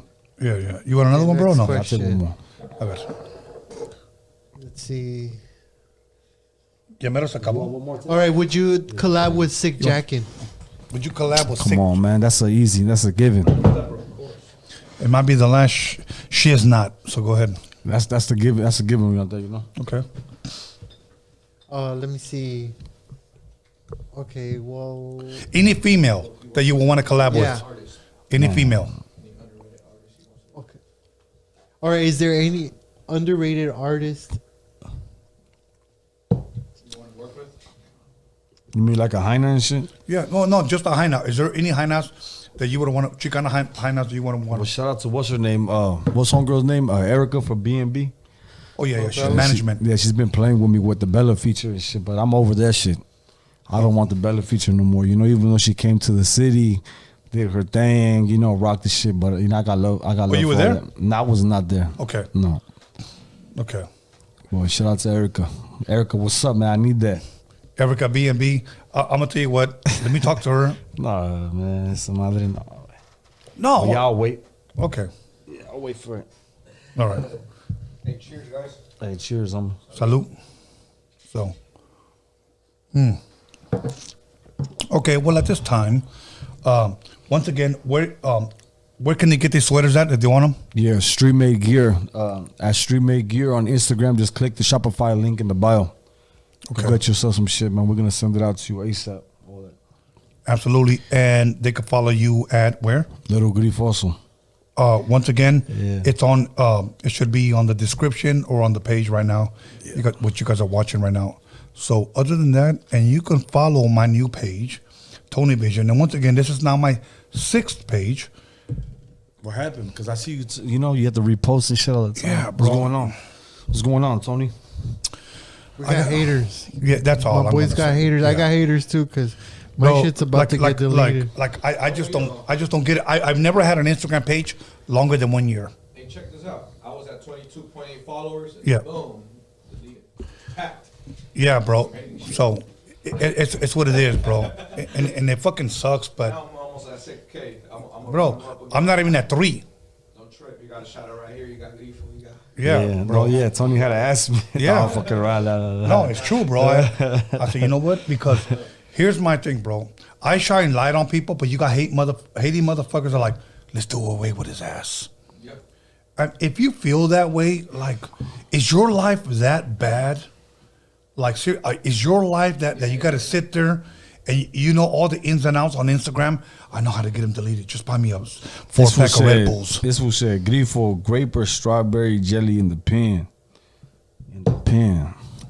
Okay. Man, I don't even eat my fucking peanut butter and jelly, because if you eat that shit low key, you low key a tecato, or you just broke in the pen and you eat that shit. Now, if you don't know what a tecato is, that's a hype. And if you don't know what a hype is, pues ni modo, güey. So I'm gonna leave it at that. That's crazy. Yeah. Hey, some guy said, okay, my question wasn't answered. I'm gonna dislike this video, but I will stay. Okay, what subscribed." question? Hold on. Look, hold on, I big have to dog. go through like If a you're million- watching, ask the question again. And you can still hit dislike, but at least ask the question again because we didn't see it. So. Yeah. What is it? I don't know. Let me see. Would you work with Misfit Soto? Yeah, we have a song already. There What you go. about Clever from Brownside? Motherfuckers be trying to say I look like that for shit, but he look like me. Well, you're a little bit taller, so yes. Yeah, I've never met him in person, but I met him once right here, and you know what? Him and his girl, Lady Benz, cool ass people. So, that's right. Yeah. Shout out to Bronson. Yeah. Butter sandwich, get your soul food. So. Hey, I did a poll earlier, 18 minutes ago. Okay. I asked, do you fuck with Lil Grifo? And 114 votes, and 79% said hell yeah. And 21% said no, I'm scared of him. You gotta have a bell where it goes. What's up with this shit, boy? Oh, good. Okay, here's another one. Would you do a song with Mr. Little One? I got one in my email. We just haven't released it. It's been there for like 2 years. Okay, here's another one. Would you do a song with a norteño? Nah, I can't. I can't do that. Okay. Okay. I got a question. Why are you so arrogant when you've done nothing? That's what somebody. Well, here's my thing. Hold on. Before you answer this, let me say this. Before he answers, I want you to define nothing. Honestly, define nothing. You said, because maybe your definition of nothing is different from ours. So, anyway, let's move on. So, answer that shit. Though. What was the question again? Is why are you so arrogant if you've done nothing? If I've done nothing? Yeah. So my thing is define nothing. Yeah, I don't know. That we'll leave it at that. Because nothing but nothing leaves nothing. You gotta have something if you want to be with me. That's an old school I've song. never had a job a day in my life. It's most likely from the 70s. Go outside and look at the car that I drive. Hell yeah, I seen that Fiat.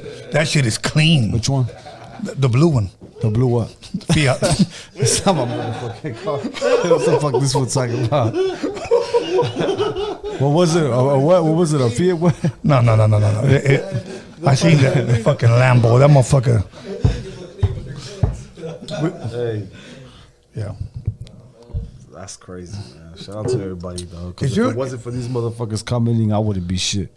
No, you know what? I want to take the time to say this, that if it wasn't for everybody in the live chat, everybody subscribed, everybody to comment, honestly, we wouldn't be here. So I want to take the time to thank you guys. Whether you guys love, support, like, hate, it doesn't matter. You guys are still watching. So I want to thank you guys because without you guys, Tony A wouldn't be shit. Okay? Without you guys, these artists wouldn't be anything. So I want to take the time to thank you guys because you guys are the ones that make this podcast possible. You guys donate. You guys bless us with, when you guys drop money. I mean, like these bottles of beer are because of you guys. Hold on, Tony. So, hold yes, on. sir. The next person on the live chat who drops $50 right now, I'm gonna send you $100 package of my street made gear.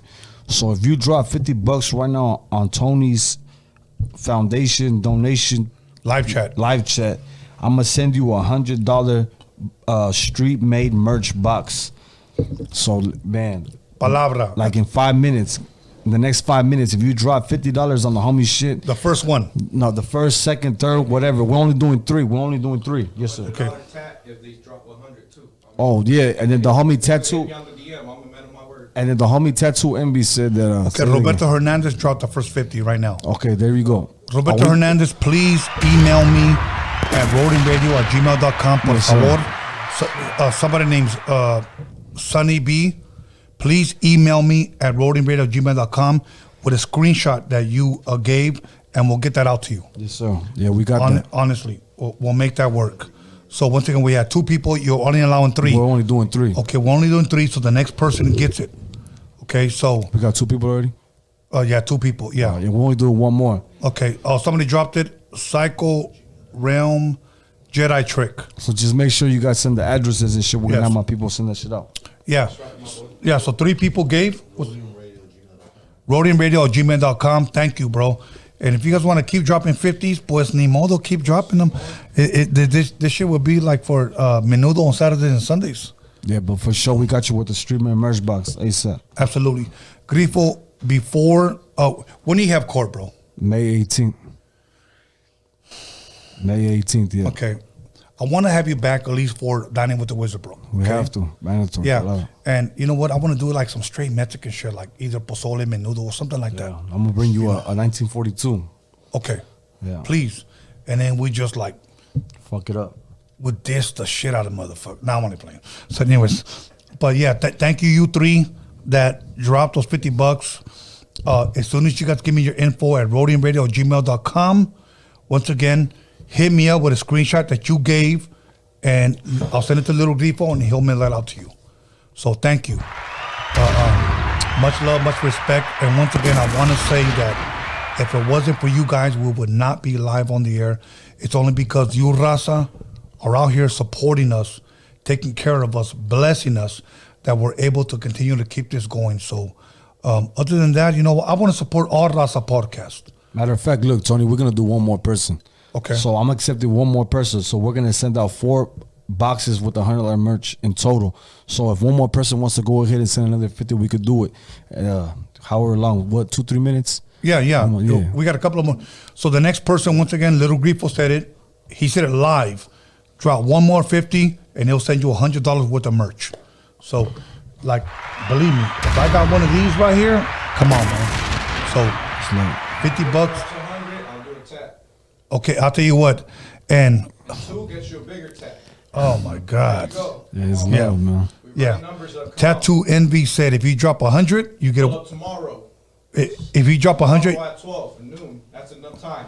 TAT2ENVY said if you drop 100, what was that again, bro? 200 for a good size tattoo. 100 for a small tattoo. 100 for a small tattoo. 200 for a good size tattoo. That's TAT2ENVY, and he'll do it tomorrow. Yep. So drop it. Got me right now. Send 100 or 200. Send 100 or 200, and that's what you'll get. Let's get it.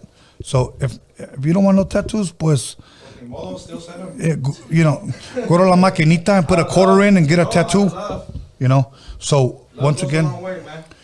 So yeah.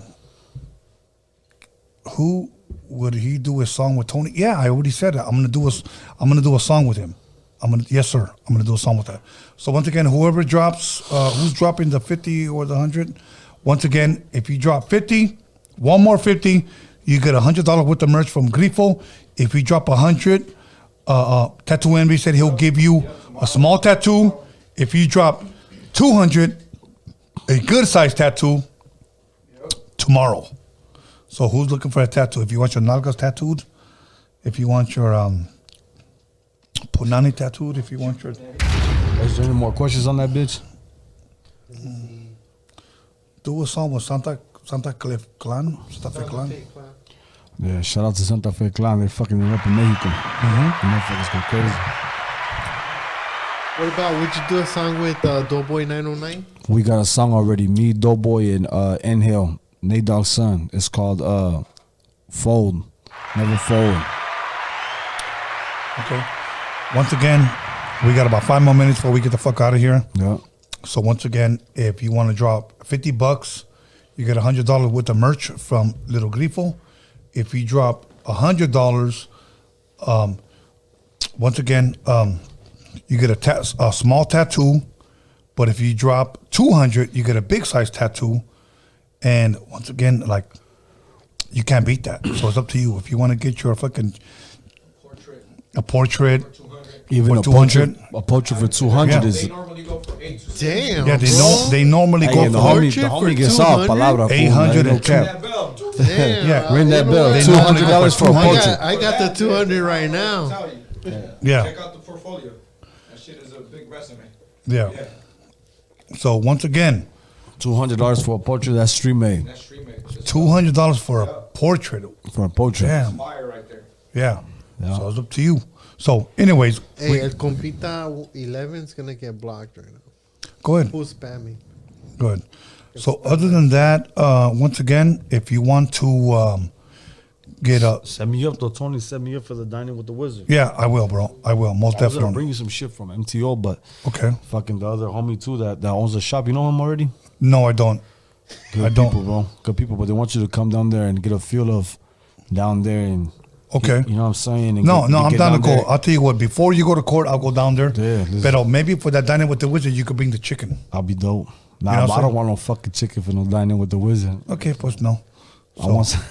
You know what? I already got one email, so Let's that's get it. dope. Yeah. For anybody who Oh yeah, sent somebody Roberto Hernandez would give that box to Boo Grifo, fourth box.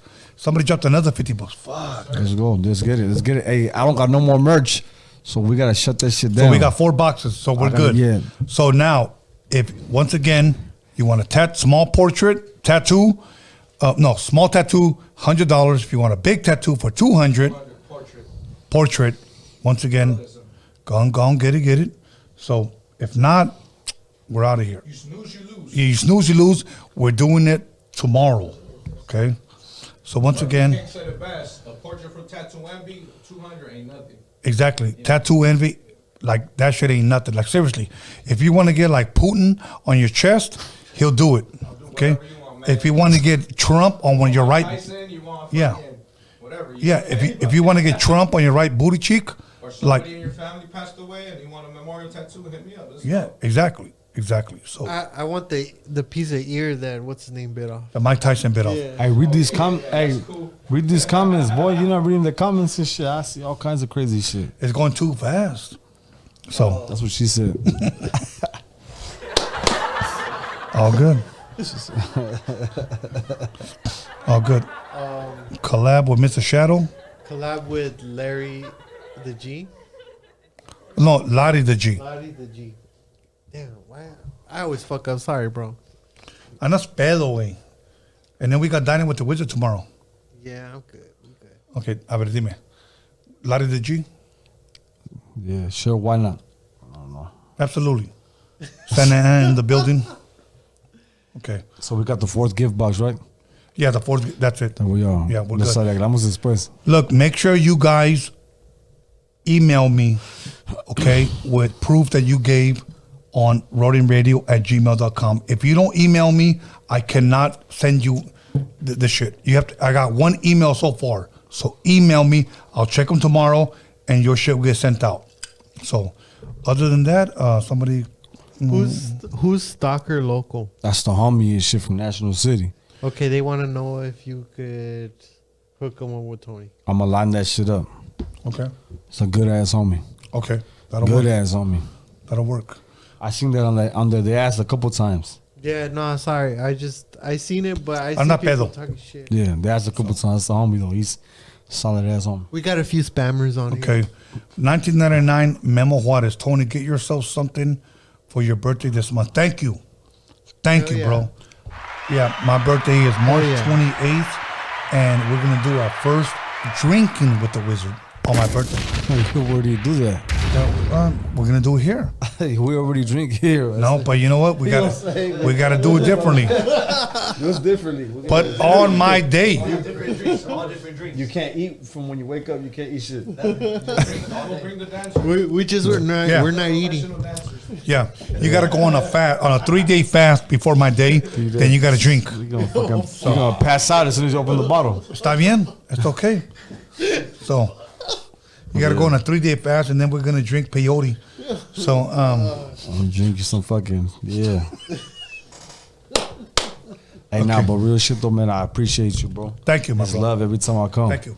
Muchas gracias, carnal. Honestly, thank you, bro. Yeah, new ways to make more. Yeah. Come on. So other than that, bro, you know what?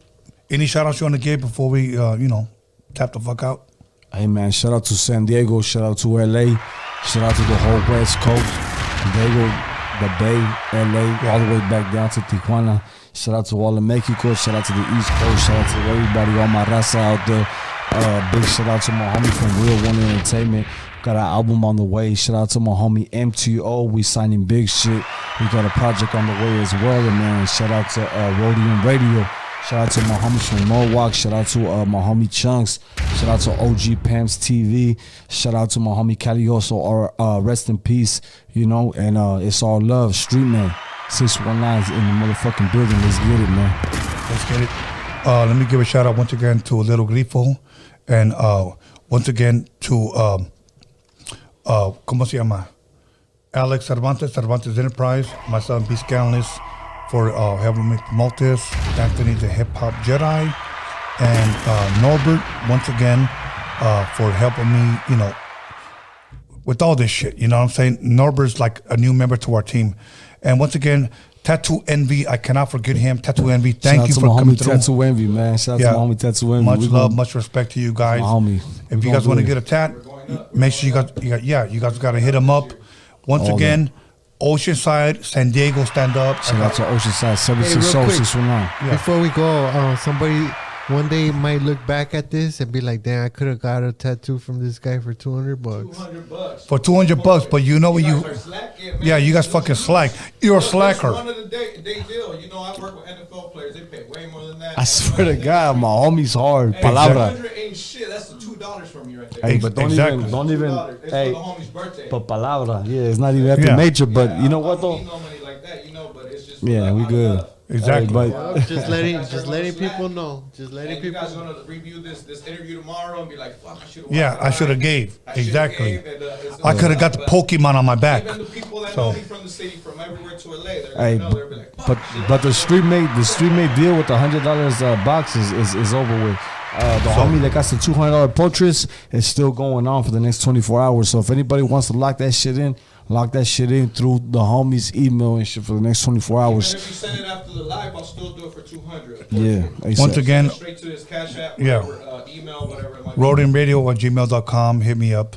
Other than that, I want to give once again Lil Grifo, TAT2ENVY, my boy. What's your name? Jay Amador. Be looking out for him. He's got some heat coming. Okay. Other than that, I want to thank myself. And is there anybody that I didn't mention? Oh yeah, tomorrow once again Dining with the Wizard. Friday I got a paranormal Freaky Tales. Brian Clune coming through. He's a paranormal investigator. He's gonna talk his ass off.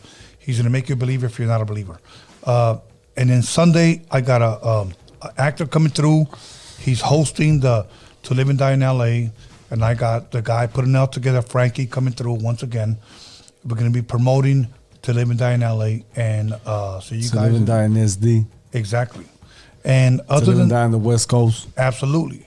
Other than that, much love, much respect to all you guys, because we would not be here if it wasn't for you guys. So, you know what? All that West Coast. All that West Coast. Radio, much love. Roadium Radio. Once man. again, Little Grifo, we out of here. Y te la lavas. So good.